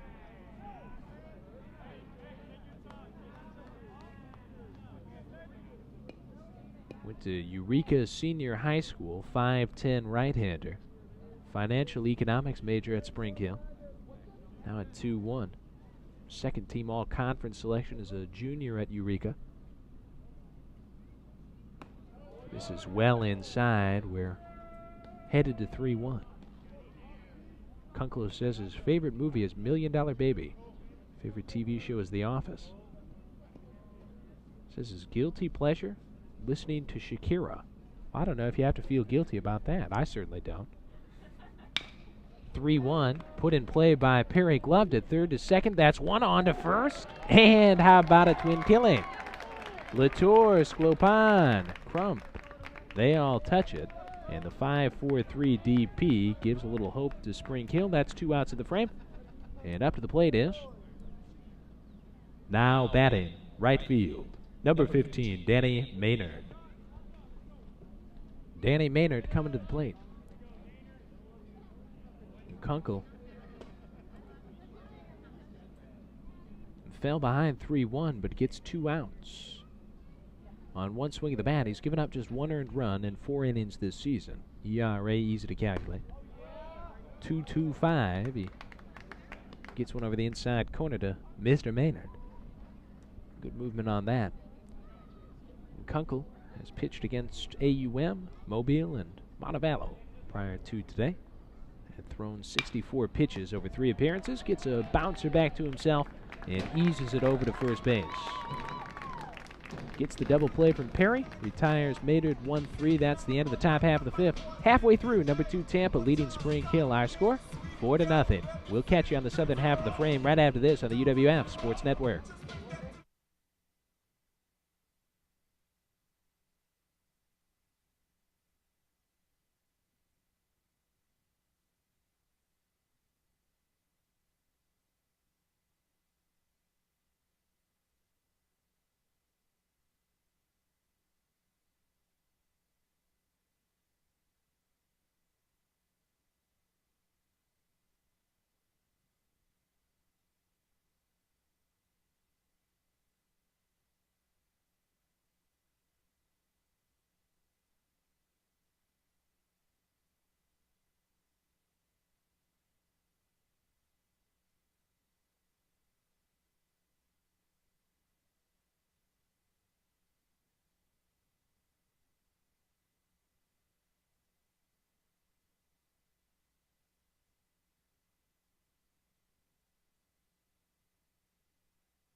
Number 25, Chase Crump, first up here in the bottom half of the fifth for the Spring Hill College Badgers. Aker ran into just a pinch of trouble in the fourth, but got out of it. Gave up a base hit to Williams out to left and eventually left Grayson Williams on second. Swinging through is Crump. He's 0-1. And Crump, who grounded out 4-3 in his first at-bat. And trying to become the first leadoff man in this ball game to reach for Spring Hill. Well inside, misses Aker. His control has been very good today, but in the fourth, it looked like it was just maybe a hair off. You've got your final line on the starter for Spring Hill, who exited after surrendering 3 runs in the top half of this fifth. Austin Berrios, final, 4 frames, 9 hits, 4 runs, 3 earned. 3 strikeouts, 2 walks, faced off against 23 through 76 pitches. Lucas Kunkel, his relief man, uses 7 pitches to get 3 outs, all 3 outs in the top half of the 5th. Off the end of the bat, a bouncer foul from Crump. He's at 2 balls, 2 strikes. Aker approaching 60 pitches. He's given up just 1 hit. He's got 2 strikeouts, 1 wild pitch, faced off against 13. This is 14. 5 flyouts, 5 groundouts. 36 strikes on the day. Aker with the punch away right here. Crump frozen up. And that'll send up Maverick Latour. At the plate, number 4, third base, Maverick Latour. Thanks again for being with us on the UWF Sports Network. Elsewhere on the channel, our ladies basketball game has started. It's senior day at the UWF Fieldhouse. And my good friend Tommy Thrall has the call for the basketball games that are now underway. The ladies at 2 o'clock against Union, and then the men will get underway just about 4 o'clock over there at the UWF Fieldhouse. 5 seniors on the women's team and 4 seniors on the men's team honored. It's always a pleasure in the UWF Fieldhouse to thank the seniors for some great contributions, and I know they've got some ceremonies planned out for both teams that should delight all the fans over there. A strike comes through to Latour. He's had a ball and a strike here with 1 out. Base is empty, and we hope, going to have a great game just like this one is. Later tonight, here Latour takes one off the leg. HBP is the first free pass of the game for Aker. No walks, and now just 1 hit by pitch on the resume. He just lost control there. Hit Latour. That'll send up the center fielder, Justin Collier. At the plate, number 24, center field, Justin Collier. UWF women's basketball. We'll get you an update here. Last I see, score-wise, UWF leading Union 19-14 with about 2 minutes left in the first quarter. Argos have come out red hot shooting the ball, 75% from the field. 1-0 on Collier with Sklopan waiting next, Wall in the hole. Each man to reach for Spring Hill has done so with 1 out. Here's a hot shot, 1 bouncer to Earhart. He wants to turn 2, and he cues it up. Earhart, Golly, and Bragg all touch it, 4, 6, and 3. Each team turns 2 in the 5th. We go to the 6th with Tampa up 4-0 here at the Spoon. We'll be back on the UWF Sports Network right after this.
DeTringo first up for a Tampa squad that is leading this ball game 4-0. Number 4, their first up in this top half of the 6th against the new hurler, Lucas Kunkel, for Spring Hill. He got all 3 outs in the 5th after the starter Barrios was knocked from the game, courtesy of the 2-run home run by Bragg and then the walk to Servant. Kunkel got a double play ball off the bat of Perry that got Maynard to bounce back to the mound and the frame. 1-0 on DeTringo, who's 1 for 2. And he came dangerously close to being hit by the breaking ball. Just missed him. Golly waiting on deck, then the top of the order Smith. 4 runs, 9 hits, no errors for Tampa. Right-hander zooms one over the outside corner. Kunkel last time out against the University of Montevallo on Valentine's Day was tagged for the first run he surrendered this season. Gave up 1 hit, 1 run, it was earned. 1 strikeout, 1 walk against the Falcons through 23 pitches in a 7-5 loss for Spring Hill. Has not appeared yet in a ballgame that Spring Hill has won. They are 1-4 on the season. Tampa, they are 5-2.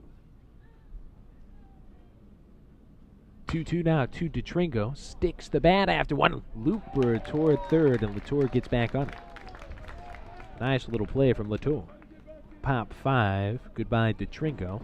Hello to, at the plate, number 9, shortstop Brandon Golly.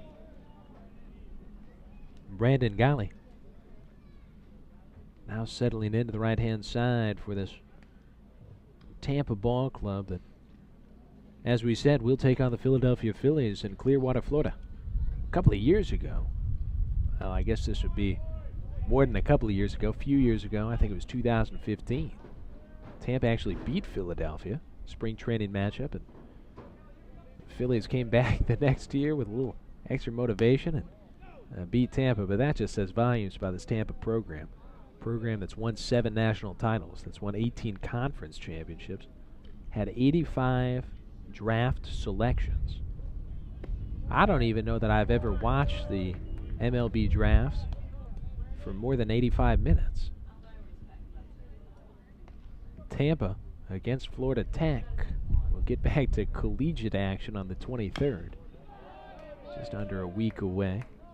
Swept foul ball here by Golly. Might have gotten it off his own leg. He'll be 2-2.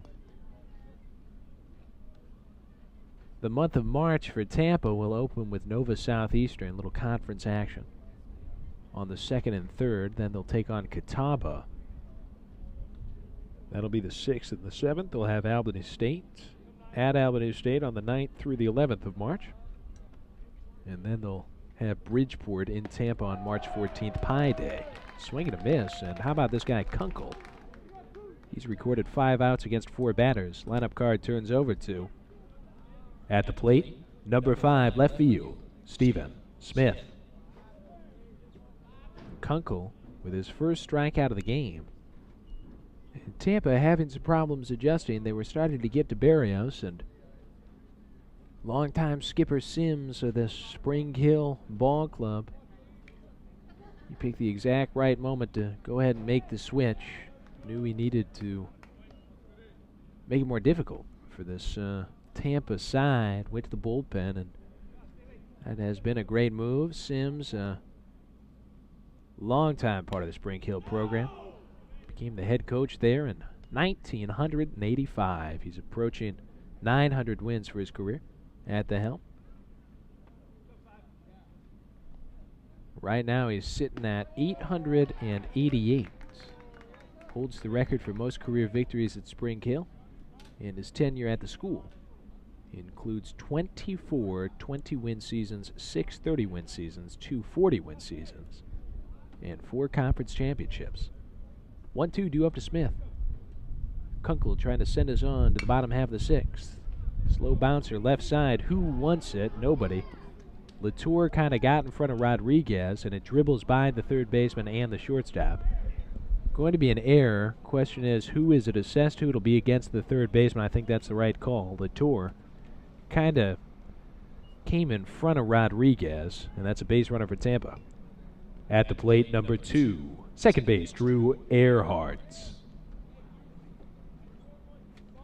E5 is the third error of the game for a Spring Hill team that, against Tampa, really couldn't afford those kind of mistakes. The first error did not come back to bite them. DeTringo benefited from an error after an infield single, but the second error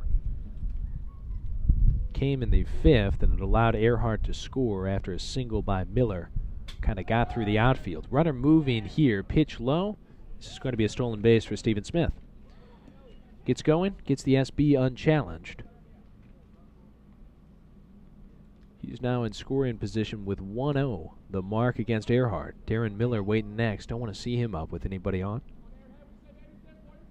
Kunkel would love to hold him off until next frame. First man to reach against Kunkel. Does so via defensive miscue. Foul back by Earhart. Spring Hill as a team coming into play today had committed a total of 9 errors, fielding .959 on the season. That's 9 errors through 5 games coming into play today, so they have struggled defensively. And they can add 3 more errors to the total here this afternoon. Quick meeting between Fontenot and Kunkel, the Eureka, Missouri native.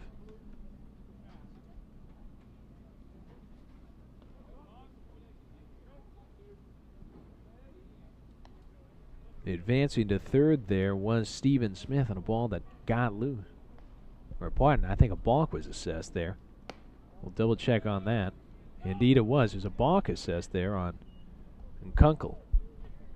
Fontenot tried to get out there to straighten him out. Smith advances via balk, and now it's 2-0 on Earhart. Kunkel fires, and Earhart slams it toward third. Latour, cat-like reflexes, baby. Feline. L5 off the bat of Earhart, who put some flames behind that one, but Latour douses it with the old fire extinguisher. Let's go to the bottom half of the 6th. Tampa leading 4-0. Spring Hill back to work at the dish, starting with Slow Pond right after this.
Bottom half 6. Spring Hill able to strand a Tampa Spartan on third to conclude the top half, trying to build on a little momentum after escaping without further damage done. Great play by Latour. And kept the runner at bay 90 feet away. That was Smith. Sklopan with the bat in his hands. 1-0 from Aker. Bounced right back to him. Aker, cool as the other side of the pillow. Nice and casual gloves that one, and the easy flip makes it 1-3. Just 2 have reached against Aker. A base hit and a hit by pitch. Trying to become the third to reach is number 6, left field, Luke Wall, now at the plate for Spring Hill. Daniel Rodriguez, the top of the order, waiting on deck. Aker allowed Latour to reach on an HBP last frame, but quickly induced a tailor-made double play ball, 4, 6, and 3 to get out of there before any damage could be done. Aker threw 5 innings, 67 pitches. Downstairs outside. Luke Wall moved to 1-1 here with 1 out, nobody aboard. Pretty quick ball game. Been at it for an hour and 41 minutes and rapidly approaching the 7th. Huge part of that has been Aker's efficiency. Fly ball right center. Moving on it is DeTrinco. He makes the call, makes the play. A fly 8 off the bat of Wall. That's going to send up Rodriguez as the last hope for Spring Hill here in the bottom half of the 6th. At the plate, number 9, shortstop, Daniel Rodriguez. Aker, 1 hit over 5 2/3 innings. No walks, 1 hit by pitch. He struck out 3. Deals home and gets it over the outside half. Rodriguez flew out in the 1st. He flew out in the 4th as well.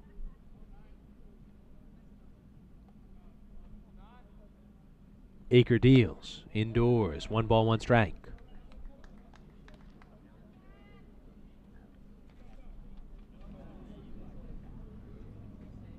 In the top half of the 7th, it will be Miller leading off for the Tampa Spartans.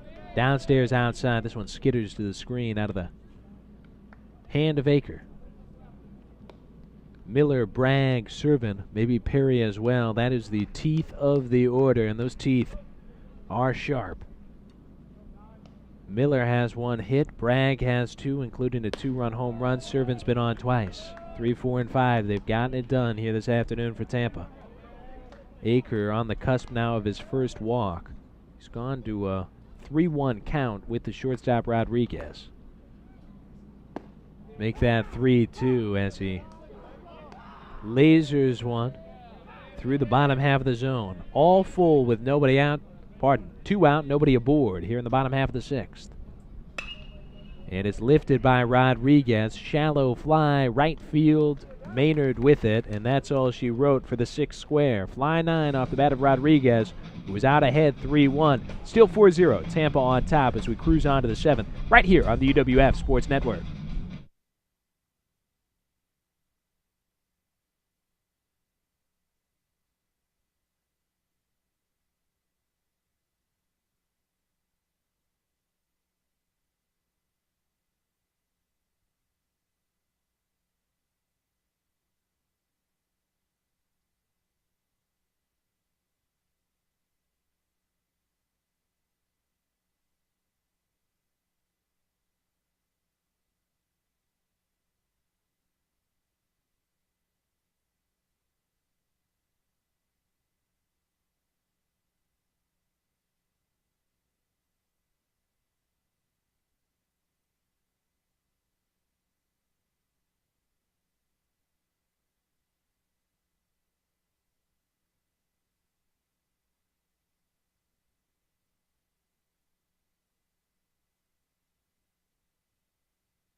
Top half 7 here at the Spoon. It's the neutral game to kick off day 2 at the Argo Invitational. And right now, Tampa has a 4-0 lead over Spring Hill. Spring Hill with a new hurler. It's number 31, Rob Ewald, a right-hander.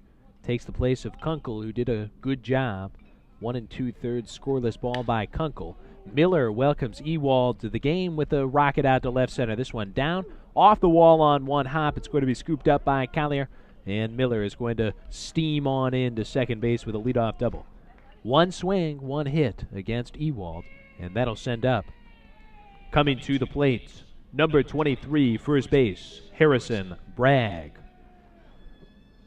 Last time Bragg was at the dish, he was booking an all-expenses-paid vacation way out to left center field, a ball that seemingly was racking up frequent flyer miles.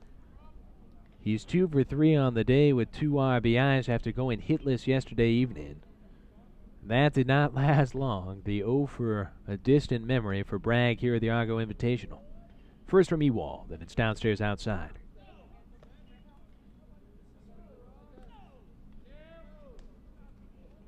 Mr. Ewald on the season does have an ERA of straight zeros. That's in jeopardy. This is his 3rd appearance. Prior to today, 2 frames, 2 hits, 2 walks. No runs, 3 strikeouts.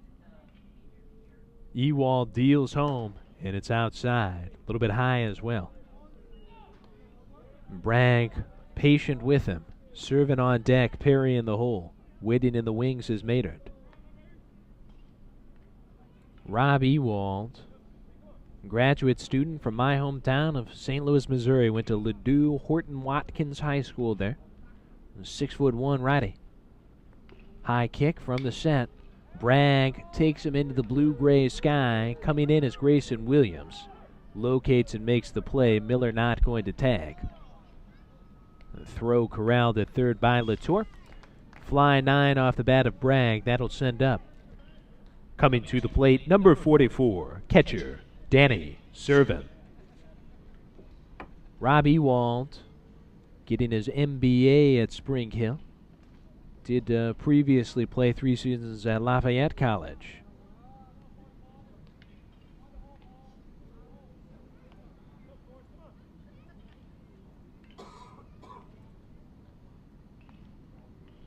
Fires home the first to Servin, and it's down in the dirt. We'll have the broadcast for you. Argos against the Palm Beach Atlantic Sailfish. Great matchup. Kirk Maddox expected to start for West Florida. That game's going to start at 5, and I'll have the call. I'll have the PA here at the stadium as well, and we hope you are with us every step of the journey. Argos trying to get back on track. We've slipped to 2-5 on the season after falling to number 2 Tampa 10-6 yesterday evening. Argos fell behind 10-0 out of the gate. Scored 6 in the bottom half of the 5th, but after that, no runs on no hits.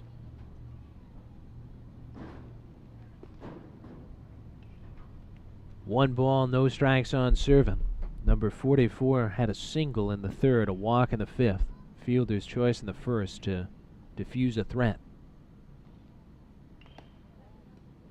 Little slide piece it looked like by Ewald to Servin outside. That puts Servin at the 2-0 mark. Sklopan is playing towards second. About a city block's worth of space on the right side. Can Servin put it in a taxi? Way inside, Ewald having trouble locating. Groove the first pitch of the inning to Miller. Miller made him pay. Now the zone proves elusive. So Mr. Ewald working from the part of the piece closer to first. Hands on the hips, now together in front of the chest. Sklopan way toward second. Letting pass, and wisely so. Servin draws the walk as that one went way upstairs. A little bit inside as well. First and second for Cole Perry. Coming to the plate, number 44, or pardon, number 33, DH Cole Perry.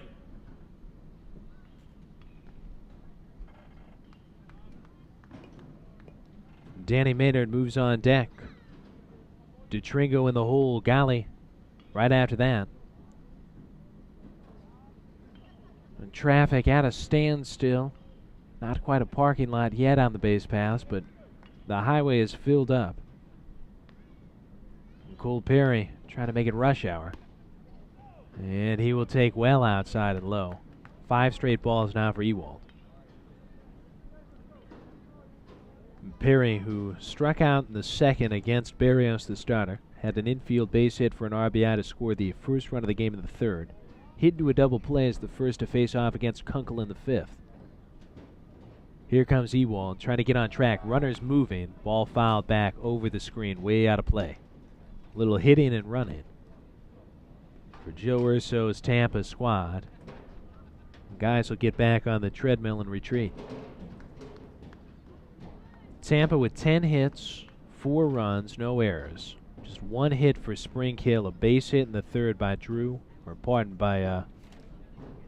Grayson Williams. They've also had a man reach via HBP. Spring Hill, they've committed 3 errors. They have yet to score. Trying to stay in this one. Still alive despite the tough day at the plate. Ewald comes, breaking ball, and now he's got 2 strikes on Perry. DH looking to his first base coach for the signs and the encouragement.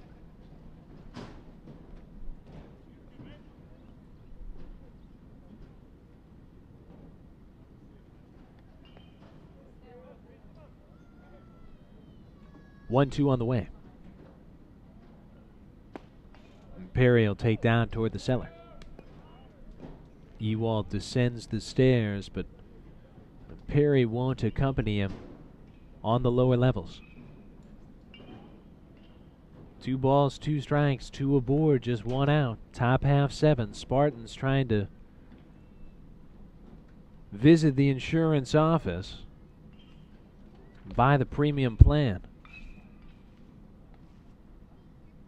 Here's a hot shot, line drive to left field. Wall cuts it off. They'll send the runner from second. Miller going to beat the relay. Cut off up the third base line. Miller scores 5-0. Tampa inflates the lead.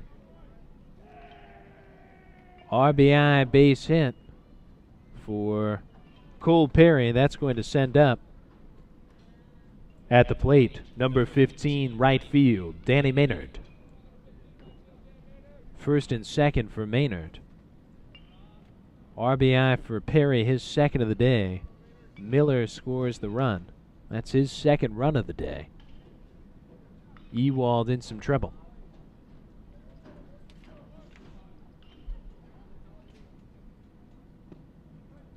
Breaking ball puts Maynard behind 0-1. DeTringo has moved on deck. Serving on the Keystone, Perry at the first stop. Ewald has given up a double, induced a flyout, issued a 4-pitch walk, and given up an RBI single now in his first inning of work. 5-0, Tampa on top, now out hitting Spring Hill 11-1. Downstairs outside 1-1.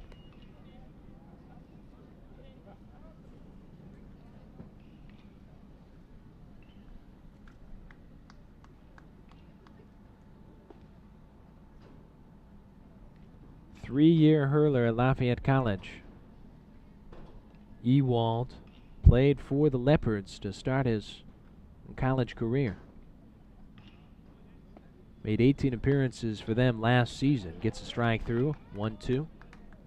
Pitched 16 innings, did have 12 strikeouts. Compiled a 1-0 record. And prior to last season, over 2 years, his first 2 years of college ball, Ewald made just 10 appearances for the Leopards of Lafayette. Not active in 2015. St. Louis native. Comes with the 1-2. Down in the dirt. Blocked very well by Fontenot. He was ready to fire down to third if the need came, but holding on second was Serva. Ewald, during his high school days, was an All-State honorable mention choice in Missouri. 2013 Rawlings Central Region honorable mention as well. All St. Louis metro area honoree. Had a 2.57 ERA at Lafayette in 2016. That came over the course of 6 appearances. 2-2.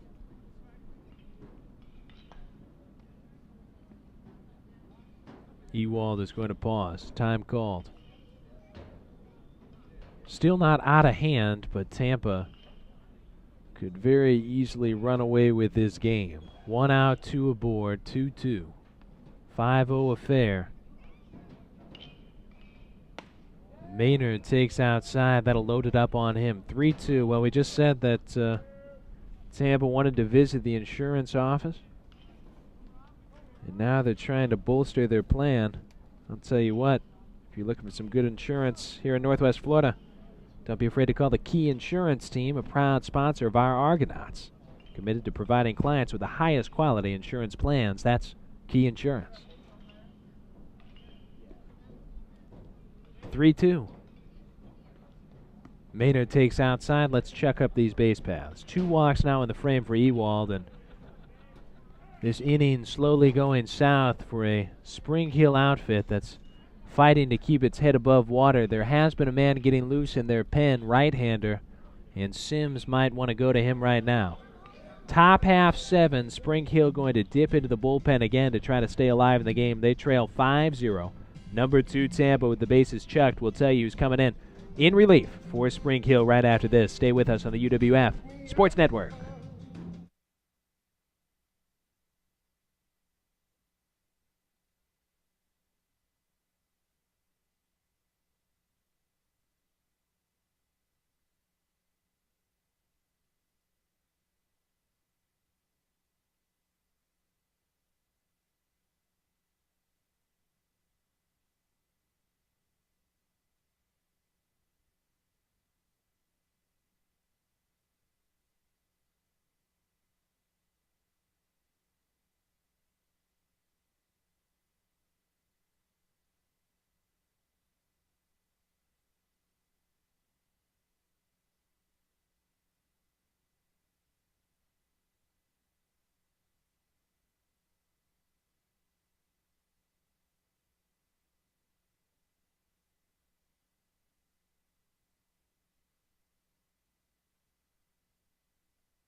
New hurler for Spring Hill, number 18, A.J. Fell from Aurora, Colorado, Regis Jesuit High School alum.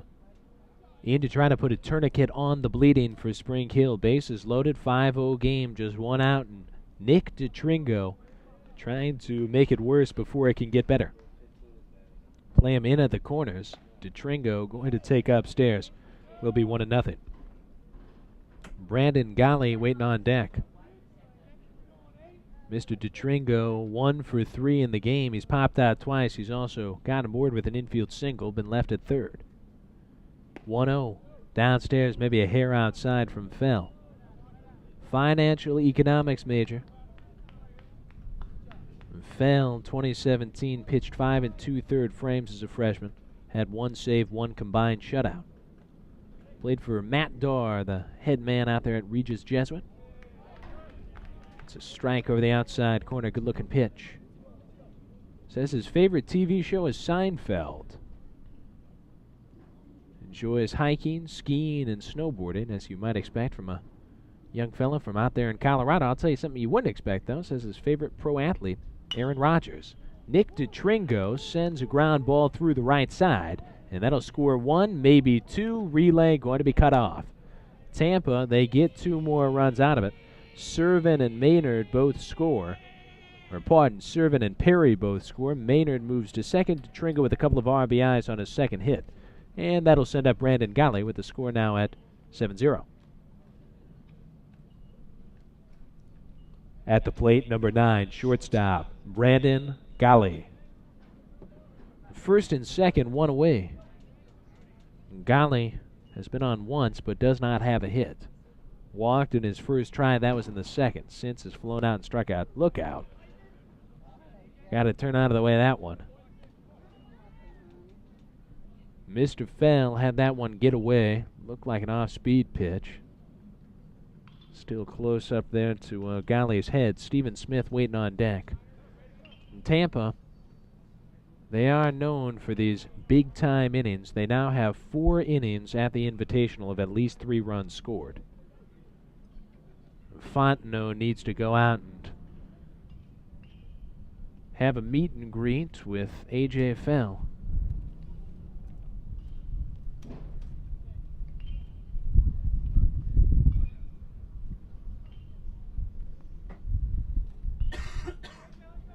Fell, while he was in high school out there in Colorado, well-regarded young curler. 2-1 at Regis Jesuit during his senior season.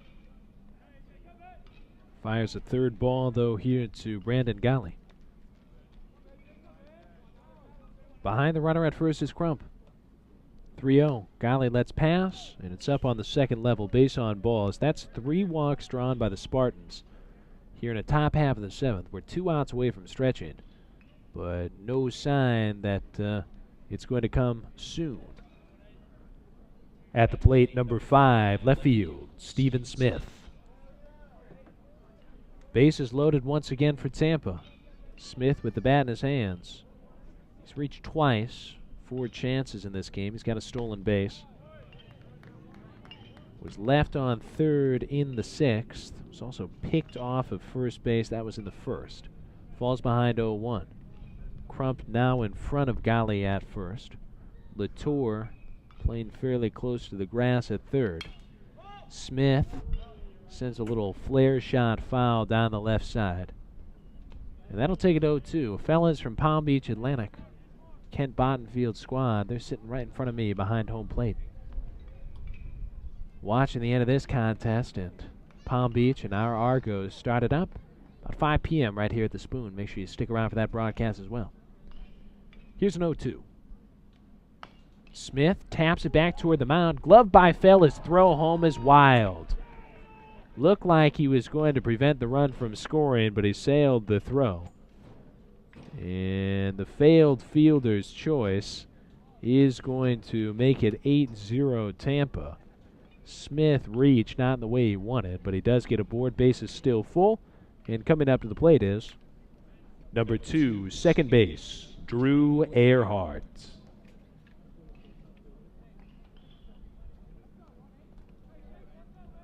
Earhart, he's had a good day on 3 times. Checks his swing, bounces one toward third. Latour goes home. His throw was low, but corralled by Fontenot for the force. 5-2 on the fielder's choice. Earhart reaches, but Tampa can't grow the lead. Bases remain checked for the guy who started this frame with a double. Coming to the plate, number 10, third baseman, Darren Miller. Fielder's choice this time works for Spring Hill, and now we're an out away from the stretch. On the campus of the University of West Florida. Pleasure being with you all afternoon and evening, both on the broadcast and the PA. Keep it tuned to GoArgos.com/live for baseball and basketball action. Fontenot has to run this one down way outside the box, but Tampa won't push its luck.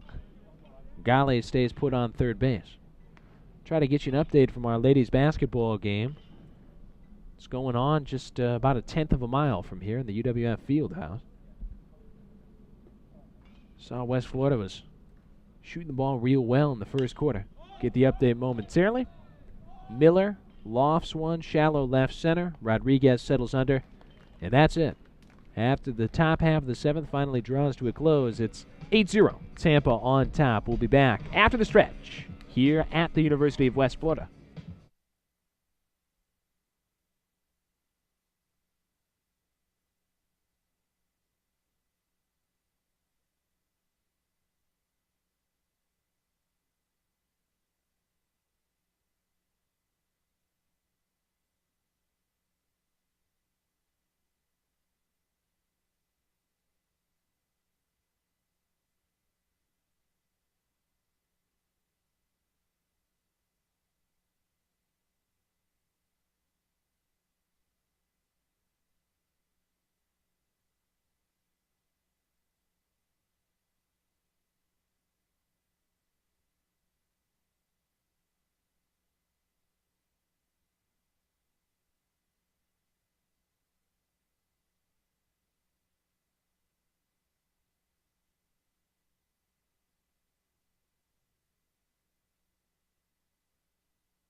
And we are back here on the UWF Sports Network, bottom half of the seventh. Hope you enjoyed the stretch. Grayson Williams leading off against a new hurler for Tampa. Sends one to short. Vacuum there by Gali. Goes to first. Nice defensive effort from the shortstop to put an out on the board in support of number 8, Jordan Leisure. Now pitching for Tampa. To the plate, number 16, catcher Brennan Fontenot. Now batting for Spring Hill. Fontenot trying to help the Badgers to cash in here and maybe get a run on the board just to give them a little hope and a little something here offensively to take away from this game. Spring Hill being shut out currently by this Tampa team that got 6 strong innings from the starter Aker. He gave up just 1 hit, no runs, 1 hit by pitch, induced 1 double play. Struck out 3, no walks on his card. He's in line for the win. Foul ball back here by Fontenot.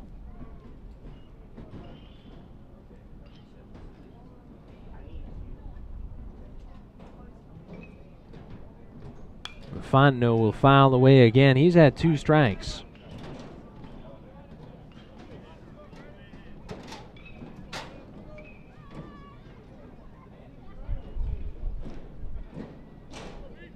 This new hurler, Leisure,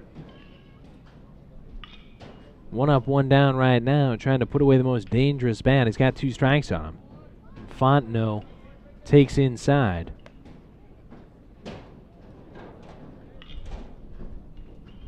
Leisure for the season. Don't believe that he's pitched prior to today. Double check on that momentarily. comes here. Fontenot sends a laser down the right side. Foul.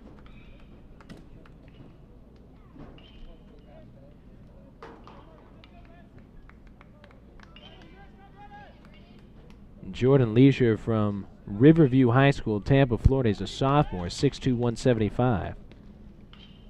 Made the conference commissioner's honor roll as a freshman last year. Fontenot takes him out to left. Smith on his horse. That one is out of town. Fontenot, his second home run of the Invitational. And Spring Hill is on the board here in the bottom half of the seventh. Lock it, cock it, rock it, restock it. Fontenot with the long ball, opposite field blast. Both his home runs at the Invitational have gone out to left. And Spring Hill with the advantage. That is going to send up at the plate, number 33, DH, Hunter Romero. Leisure surrenders the first run of the game. Leisure last year appeared in 14 games on the mound. Made 6 starts on the season, posted a 3-1 record with 1 save. Threw 48-plus innings and struck out 52. Gets a weak swing and a miss from Romero. Fellas from Tampa batted 10, scored 4 in the top half of the seventh to give us our score of 8-0 at the time. Now it's 8-1. Romero puts one on the ground. Miller tried to backhand, and that one dribbles out into left field. The criminology major, Jordan Leisure, dealing with his first true base runner. Will be an error on Miller. And that is going to send up number 25, first baseman Chase Crump, now batting.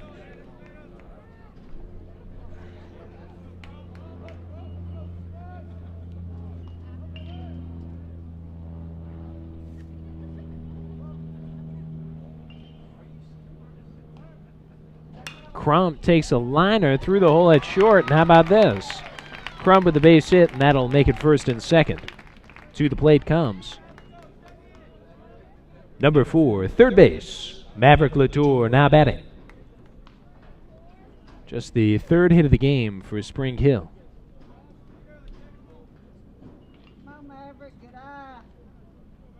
Maverick Latour trying to add 2. Leisure gets a meeting with his catcher, Servin. Again, 6 frames, just 1 hit, 3 strikeouts, no runs for Aker. He's in line for the W.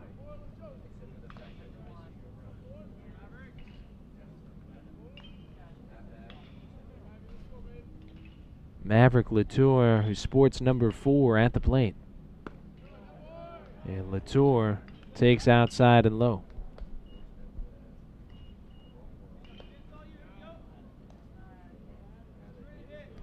Jordan Leisure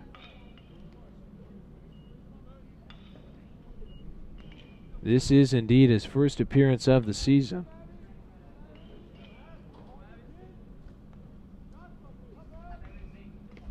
Gets a swing and a miss from Latour, who's struck out and been hit by a pitch. One of the few mistakes that Aker made today.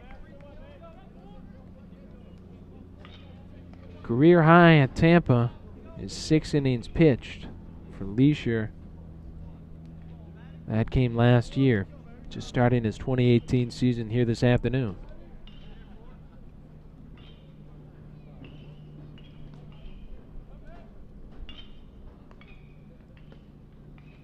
He'll get Latour to swing through. 1 ball, 2 strikes, 1 away.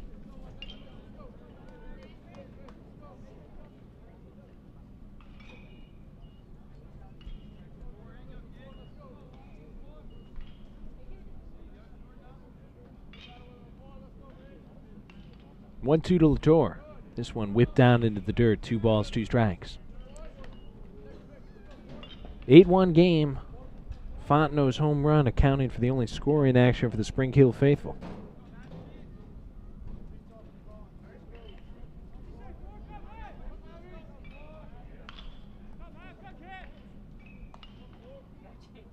Leisure trying to find a way to navigate his way through some choppy waters here.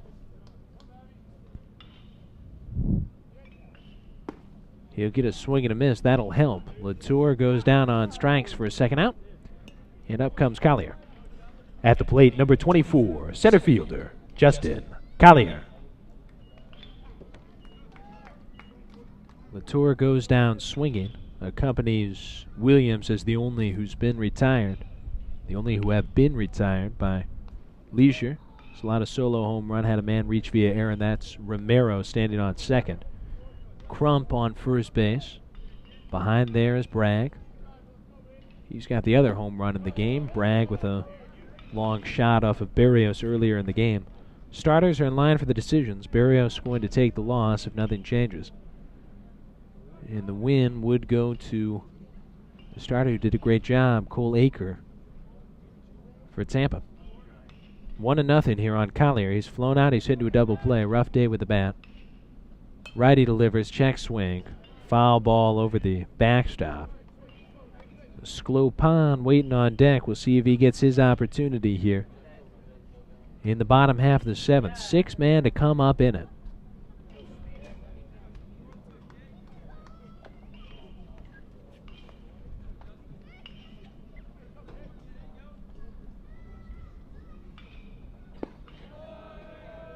Dipping one down.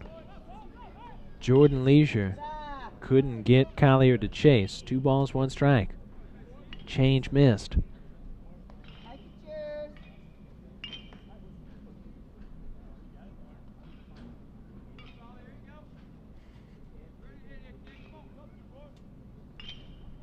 Two one to Collier. Glance at second. Leisure comes. Misses on the ceiling. Collier takes for a ball, and it's 3-1 on the center fielder with Sklopan lurking. There is a man working in the Spring Hill pen. Doesn't look like anyone's throwing off the rubber, but there is a lefty playing a little catch in the bullpen for Tampa. Large lead. You never know. Leisure gets a swing and a miss. High heat. Collier almost burnt out of the box. 3 balls, 2 strikes, 2 away. This means the carousel's about to start. They've put the quarter in the slot, and these horses are about to get moving. Merry-go-round coming. Jordan Leisure on the mound. 3-2. Fly ball down the right field line. Tracking back is Bragg. Foul territory. He gets it. Pop foul 3 off the bat of Collier. That's going to usher us on to the 8th. We'll meet you there right here on GoArgos.com and the UWF Sports Network.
Harrison Bragg leads off for Tampa. New hurler on the mound for Spring Hill. It's the lefty Will Shaw.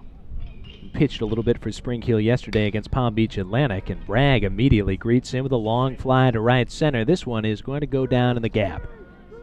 Dies right in front of the track where it's scooped up by Grayson Williams. And it's one swing, one hit off of Shaw. Harrison Bragg is now just a triple shy of the cycle. To the plate for Tampa, number 44, catcher Danny Servin. Servin to the plate. Our score right now 8-1 in favor of the Tampa Spartans. They are cruising toward a 6-2 record to open up this 2018 campaign. Tampa, they've had a heck of a day from a few different bats in the lineup. I'll tell you, the middle of the order for this team has been really, really good. Combining to reach, and this is the 3-4-5 stretch.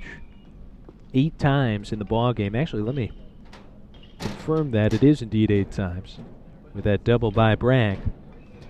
Servin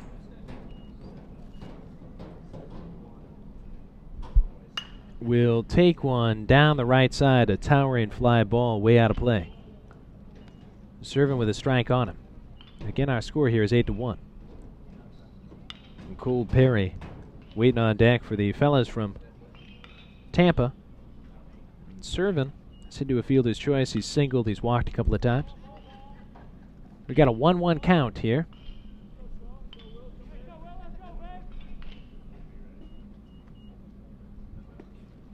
Servin, he stands pretty close to the inside corner. Moving him off here is the lefty Will Shaw.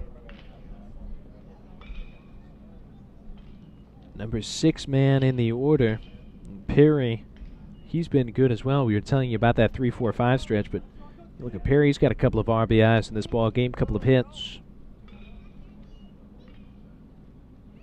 Lefty with the breaking ball. Hit by Servin to right center on a fly. That'll fall in. Giving chase was Collier. They cut it off in the gap. Hold it to just a single for Servin. The heart of the order, the teeth of the order here for Tampa. Continues to do a great job.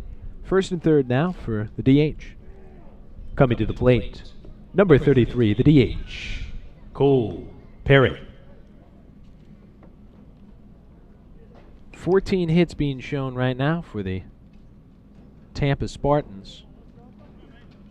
They've got about 25 hits for the Argo Invitational so far. Looks like their hits total maybe is a little lower than that officially at a dozen.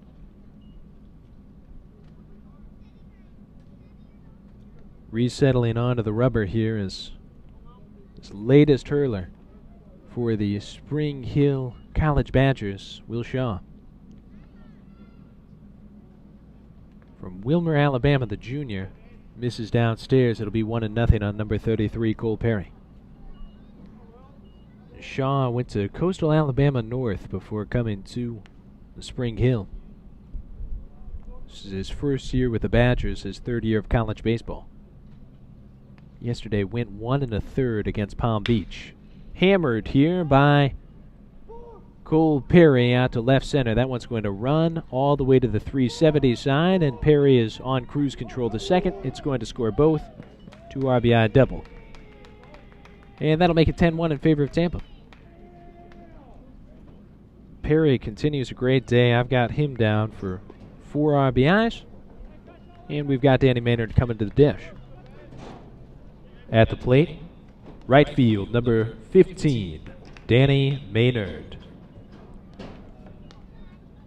10-1, now the mark for Tampa. They post 10 runs for the second straight game here at the Argo Invitational, and this is actually their third straight game overall where they've gone to double digits. They did it against Georgia College, the 16th ranked team in the nation.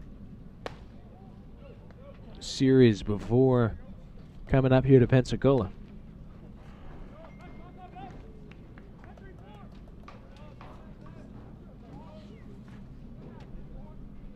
Maynard at 1-0.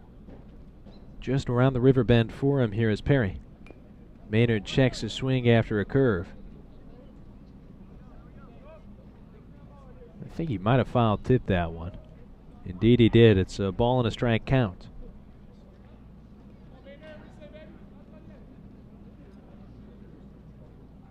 3 have batted, all 3 half hits, 2 of them doubles so far in a productive top half of the 8th for the Spartans of Tampa. All the room in the world right side right now, but Sklopan going back to more normal positioning, swinging a miss by Maynard. I think, again, he might have touched that one foul tip. Result is the same. It's a strike. Maynard at 1-2. Drew a walk, scored a run in the 7th. Fellas from Tampa. A run in the 3rd, 3 in the 5th, 4 in the 7th, 2 here in the 8th. And another runaway win in the cards for a Spartan team that is really starting to find a sweet spot in the 2018 season. Great program. Hard to follow up what last year's team did, but coming off that Sunshine State Conference Championship a year ago, they are favored to win the conference once again. Would not be surprised if come regional tournament time this team is ready to make some noise. On 2-2, goodbye to Maynard. Getting the out on the board here is Will Shaw. Pulls the string, and that'll send up to Tringo. To the plate, number 4, center field, Nick DeTringo. DeTringo with a couple of hits on the day, a couple of RBIs. He's got another potential RBI waiting on second.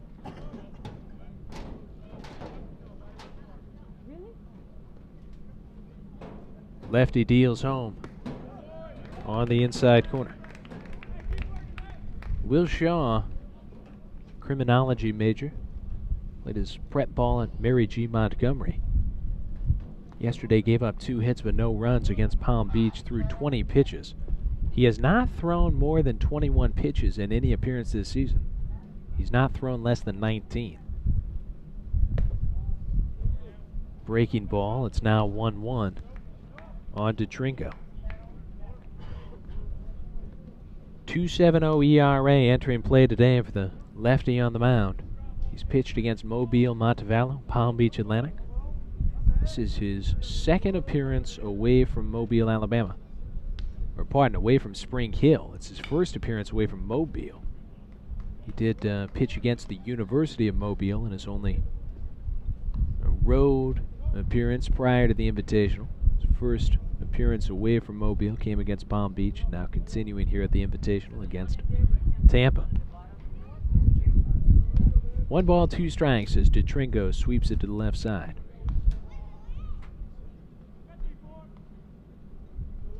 Shaw fires home.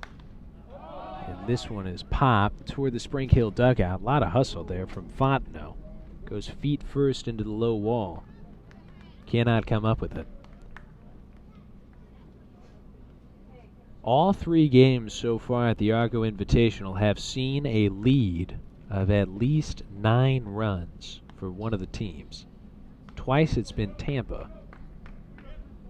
I wouldn't mind seeing a 2-1 ball game here tonight in favor of UWF over the Palm Beach Atlantic side that's sitting right behind home plate at the moment. But of course that's hard to do. Palm Beach hitting about 300 as a team. They got some bats on the Sailfish squad, that's for sure. Upstairs on the breaking ball, Shaw misses badly. We'll go to 2-2. 10 runs for the Tampa Spartans in this game. Once again, trying to add to it. Trying to get to 11 for the 2nd time in 3 games. Missing low is Shaw. That'll load it up.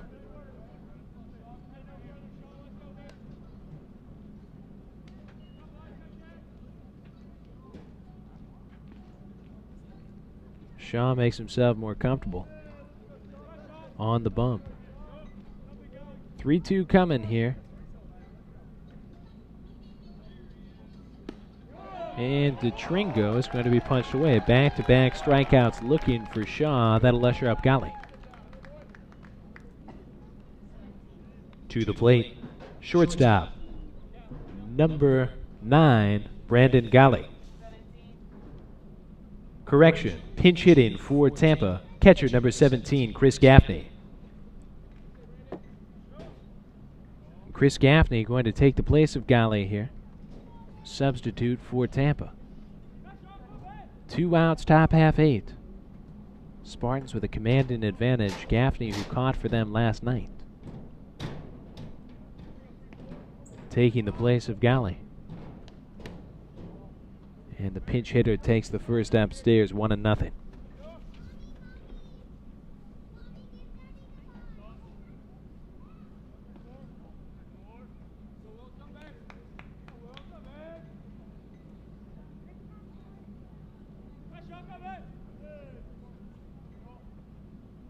Shaw eases one through. Gaffney lets pass.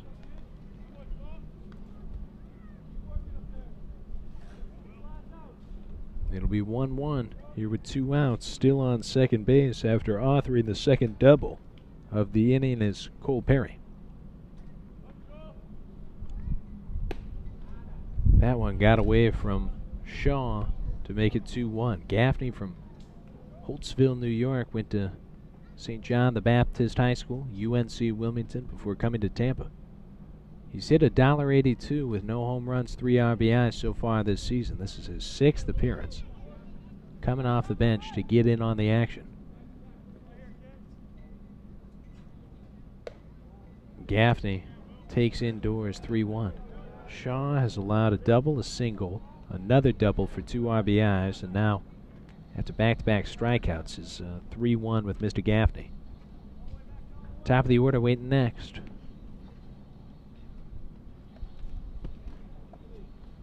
And it will be the top of the card with 2 aboard as Gaffney draws the walk.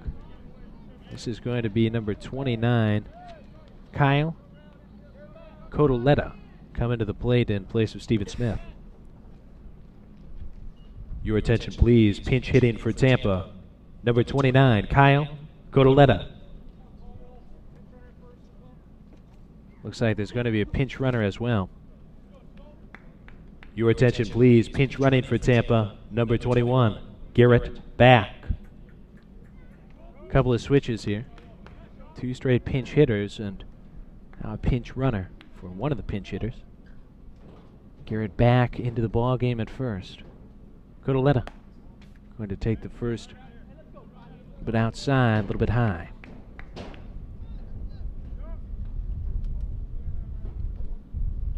Codoletta from Spring Hill, Florida, went to FW Springstead High School, 5'10", 180 senior, sport management major. He's played in 4 ball games this year. This is number 5. As a freshman, played for the JV team at Tampa. Hit .395 as a sophomore. Played in 12 games with the varsity squad. Last year, he started 3 games for the Spartans. He appeared in 37. Upstairs, it's now 3-0. Shaw having trouble locating. Codoletta, .375 batting average, 12 hits, 32 at-bats last season. Member of the Dean's List. Working on a business administration minor in addition to the sport management major.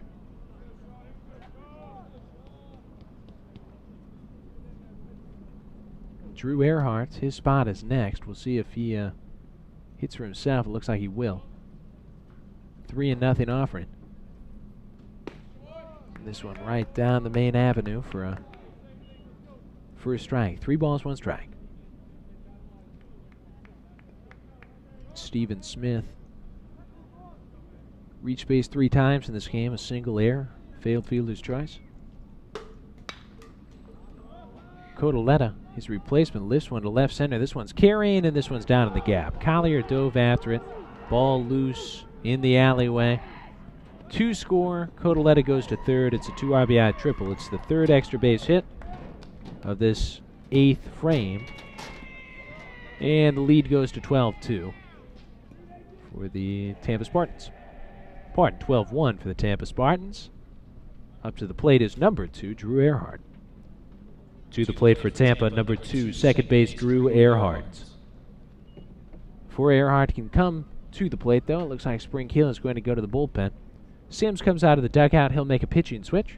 We'll take a break here on the UWF Sports Network. Again, your score, Tampa Spartans 12, Badgers 1.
Steven Saucier on to pitch here for Spring Hill. Number 27, the righty, dealing with a man on third. And Earhart at the plate. 2 outs here. In a top half of the 8th that once again has been a 4-run inning for Tampa. They have scored 11 runs over the last 4 innings, still going here. In the top half of the 8th that began with Will Shaw on the mound for Spring Hill. He is out of the ball game now. Responsible for a potential 5th run, surrendered on third. This game was close early. Spartans, after 4, led just 1-0, but had an idea that it'd probably end up being Tampa running away with this one, and indeed it has been. In line for the loss, Barrios. In line for the win, Aker, who allowed just 1 hit over 6 innings. Just 3 hits in the game for Spring Hill. This right-hander misses upstairs. Fell, Shaw, and now Saucier, who's the latest for this Spring Hill outfit. He's at 3-1 with Earhart. Miller's spot waiting next, and he is going to come up with men of the corners.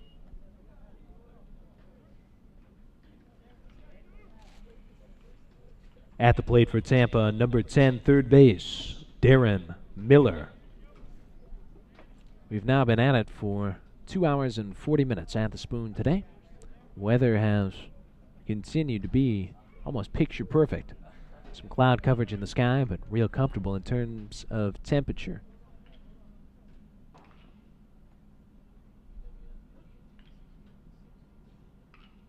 Oh, 1 and a swing and a miss by Miller. We've got a final score update for you. UWF Women's Hoops celebrating the careers of 5 seniors. And after 3 quarters, latest update I have seen, UWF leading Union 61-60. Try to get further updates momentarily. Miller now at 2-2, taking outside.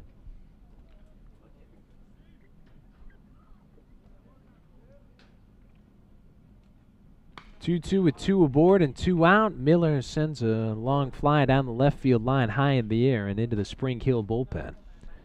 We've got another update for you from that West Florida Union women's game going on just about, a tenth of a mile away at the UWF Fieldhouse. West Florida 71, Union 66. Just 4 minutes, 25 seconds to go. Argos on the cusp of potentially a major upset of a Union ball club that is one of the most widely regarded, not just in the GSC, but in all of the nation.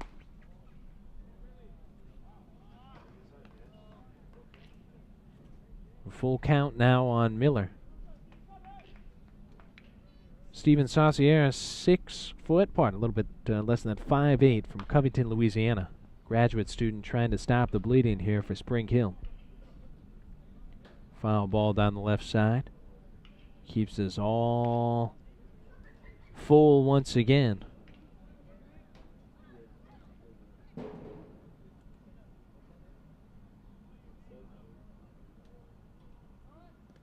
And Miller, with the runner on first moving, is going to jog down to first. He takes a 4th ball that gets by the catcher. This does score another run for Tampa, and it will be a 13-1 ball game. Wild pitch here on Saucier. First and second now with 2 outs, and that is going to send up Harrison Bragg. To the plate for Tampa, first base, number 23, Harrison Bragg.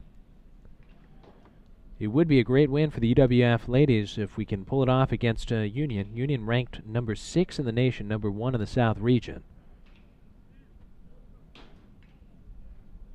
And again, last update I have seen put us up by a total of 5. Looks like that lead has grown now to 7. Harrison Bragg, he knows a thing or two about extending an advantage. Did it in the 5th with a 2-run blast. Made it 4-0. Bragg, if he can get a triple here, will have the cycle. Put something in the gap. I wouldn't be surprised if he pushed it. First and second, man on the right-hand side of the box, Harrison Bragg. Danny serving his spot, waiting next. Bragg swings over one. Argo women's side being led by Shaniqua McGee today. She's got 18 points. Haley Neiman has 14. Dozen points for Courtney Meyer.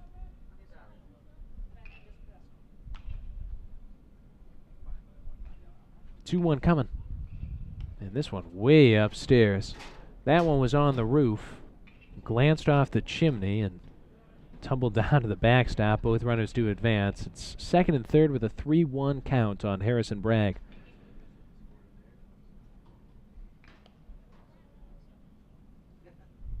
Wind blowing right to left. Fairly strong now, a little bit stronger than when we started the game. Maybe 10, 12 miles per hour. Bragg hammers one down the left side. That one's just a little foul on the line. And there's that gust of wind. I don't mind it. It is a little bit warm out there today, and I'm wearing the long sleeves again.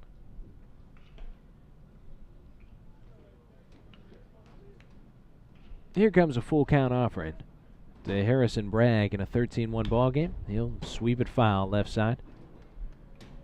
The dance will continue. Tampa Spartans going to improve to 6-2 on the season. They will have one game left. Tomorrow at this Argo Invitational, it's going to be the early game, 11 a.m., and it should be a good one. A couple of really good offenses. Palm Beach and Tampa tomorrow morning. Swing and a miss by Bragg, and that will finally draw the top half of the eighth to a close. Saucier gets the strikeout, but damage done by Tampa. They now lead at 13-1. 5 runs in the eighth. We'll head on to the bottom half of it right after this.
Spring Hill with a pinch hitter leading off the bottom half of the eighth. Brandon Donahue at the plate. Ladies and gentlemen, your attention. Pinch hitting for Spring Hill, number 10, Brandon Donahue. Donahue is at the dish here for a Badgers team that does find itself down by a dozen runs to a Spartan team that has scored almost all of those runs over the last 4 innings, 12 runs over the last 4 turns at bat. Here's a shot up the middle on the ground, diving stop at short, and how about that, Donahue won't reach first base. One heck of a defensive effort there at the shortstop position.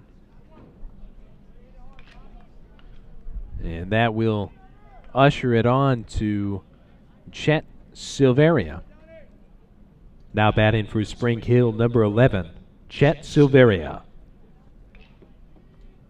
Trying to confirm who is at short here for Tampa.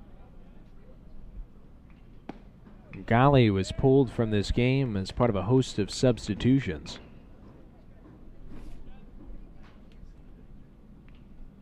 We've got another update for you.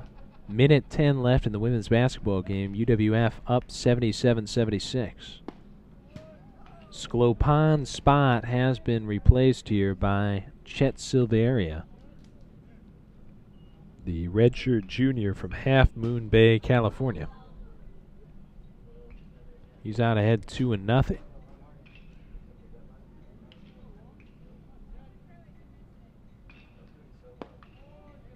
Downstairs, a fastball misses.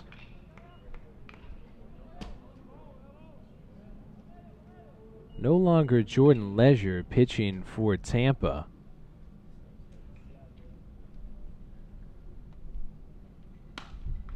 Here's a little flare out to right field, and it is gobbled up out there. On the mound is Christian Calleja for the Tampa Spartans. Calleja, the senior from Hialeah, Florida, gets the second out. And that'll move us on to number 9, Daniel Rodriguez, back to the top of the order.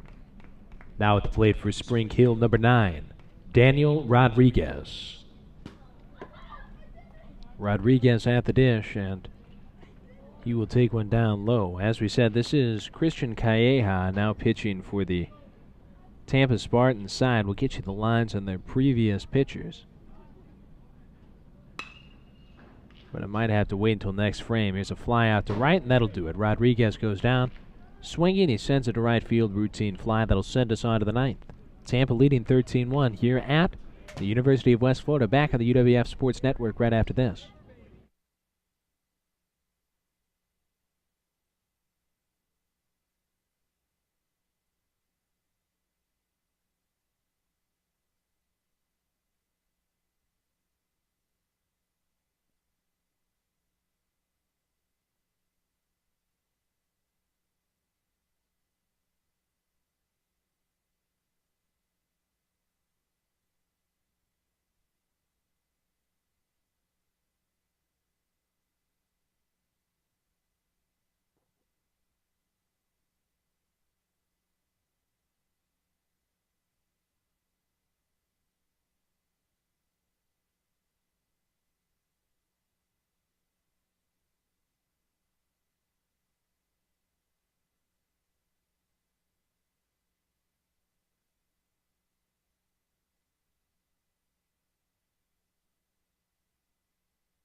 Top half 9, and Drew Burkhardt has come into the lineup for Tampa, part of a host of substitutions for the visitor Spartans here. Burkhardt, outfielder, 6'3" sophomore from Tampa, and he will be hit by a pitch. Saucier is still pitching for Spring Hill. We did confirm it was indeed Calleja pitching for Tampa. Got the 1-2-3 bottom half of the 8th. Saucier in for his second frame, and he puts Burkhardt aboard. That will send up Cole Perry. Now at the plate for Tampa, number 33, Cole Perry. Burkhardt, in his one and only plate appearance on first base, Cole Perry takes his place in the box. Saucier comes. Here's a line drive to second. Burkhardt caught leaning. Yes, indeed. Double play, L4-3. Burkhardt was starting towards second. That one more or less hit right at the second baseman, Brandon Donahue. He's coming to the ball game there. And just like that, it's an L4-3 for 2 outs for Saucier. Now to the plate for Tampa is Danny Maynard. At the plate for the Spartans, number 15, Danny Maynard. Again, we've been keeping our eye on the West Florida women's game. And the latest I've seen, 18 seconds to go. West Florida leading number 6 Union 79-78. Wouldn't that be something if they could pull off the upset on Senior Day?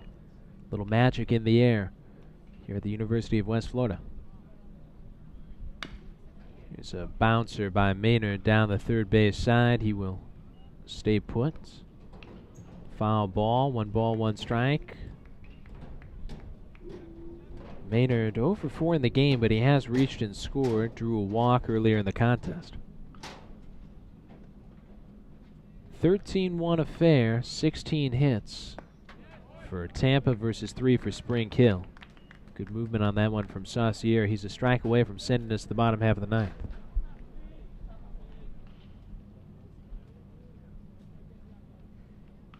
Four errors in the game for Spring Hill, just 1 for Tampa. Tampa, they've gotten a great game, of course, from Harrison Bragg, 3 for 6, a couple of extra base hits, including a home run. He's scored twice, he's driven in 2. A couple of RBIs for DeTringo, a couple of RBIs for Codoletta. 4 RBI in the game for Cole Perry. He's got 3 hits and 5 chances. He scored twice.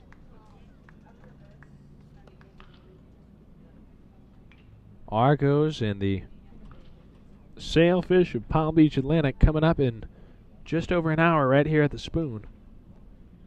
This first game of the day drawing to a slow but rest assured close. Fight off here by Maynard. We'll stay at 2-2. 13-16-1 for Tampa, 1-3-4 for the Badgers. Argos, the ladies now leading 80-78 with 17 seconds to go over Union. Here's a ball downstairs outside out of the hand of Saucier.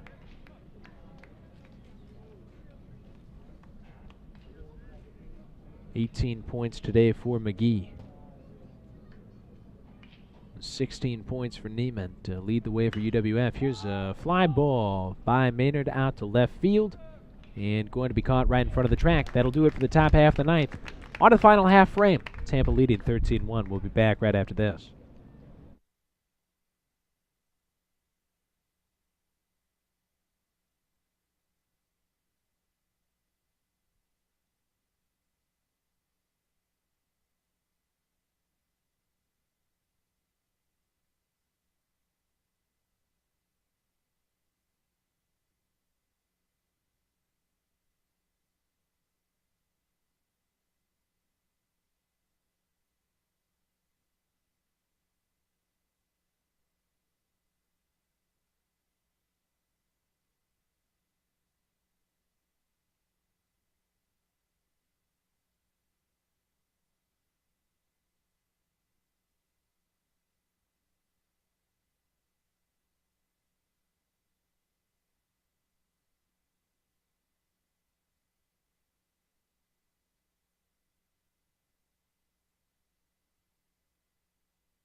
New batter here, new batter alert for Spring Hill, down 13-1. They've got Gavin Crimmins at the plate, and it's going to be a short trip. He grounds one to first, and right there to grab it is Harrison Bragg, one of the stars of this ball game. He takes it himself to first.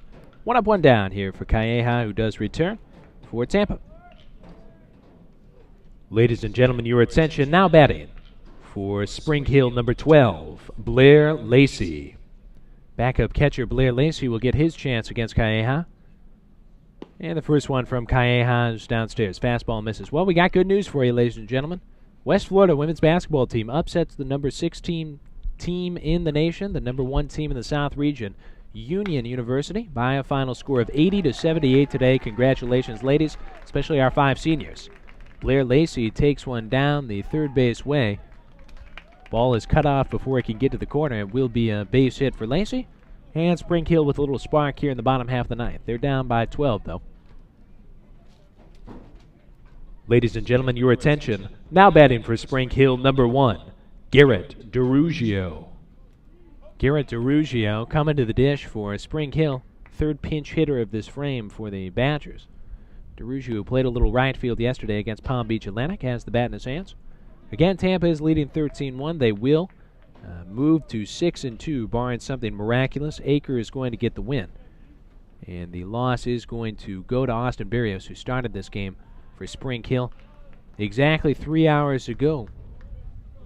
It was 1-0 Tampa after 4. They have broken it open since, out hitting the fellas from Spring Hill 16-4. 4 errors in the game. Badgers 1 for the Spartans. Here's a routine fly out to left, and that'll put away DeRugio.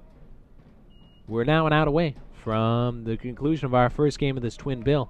Remember, we will have the second game starting just about 5 o'clock right here at the Spoon. Not too late to get some good seats if you are in the Pensacola area.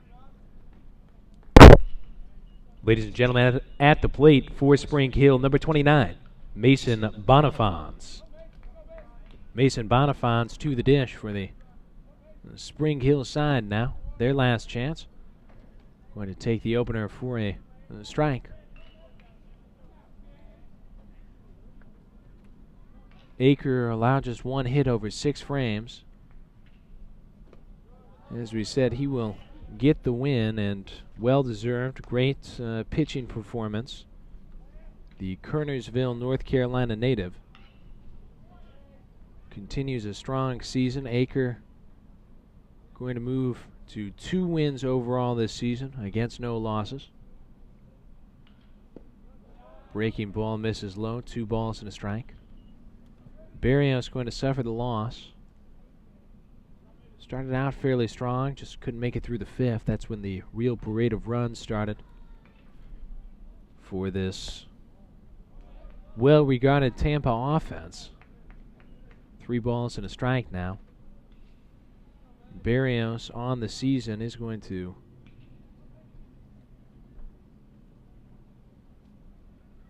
as we said, suffer the loss. Will get his new record, new final record, or at least record in progress here momentarily. Foul ball down the left side. That is going to take us a strike away. 3 balls, 2 strikes.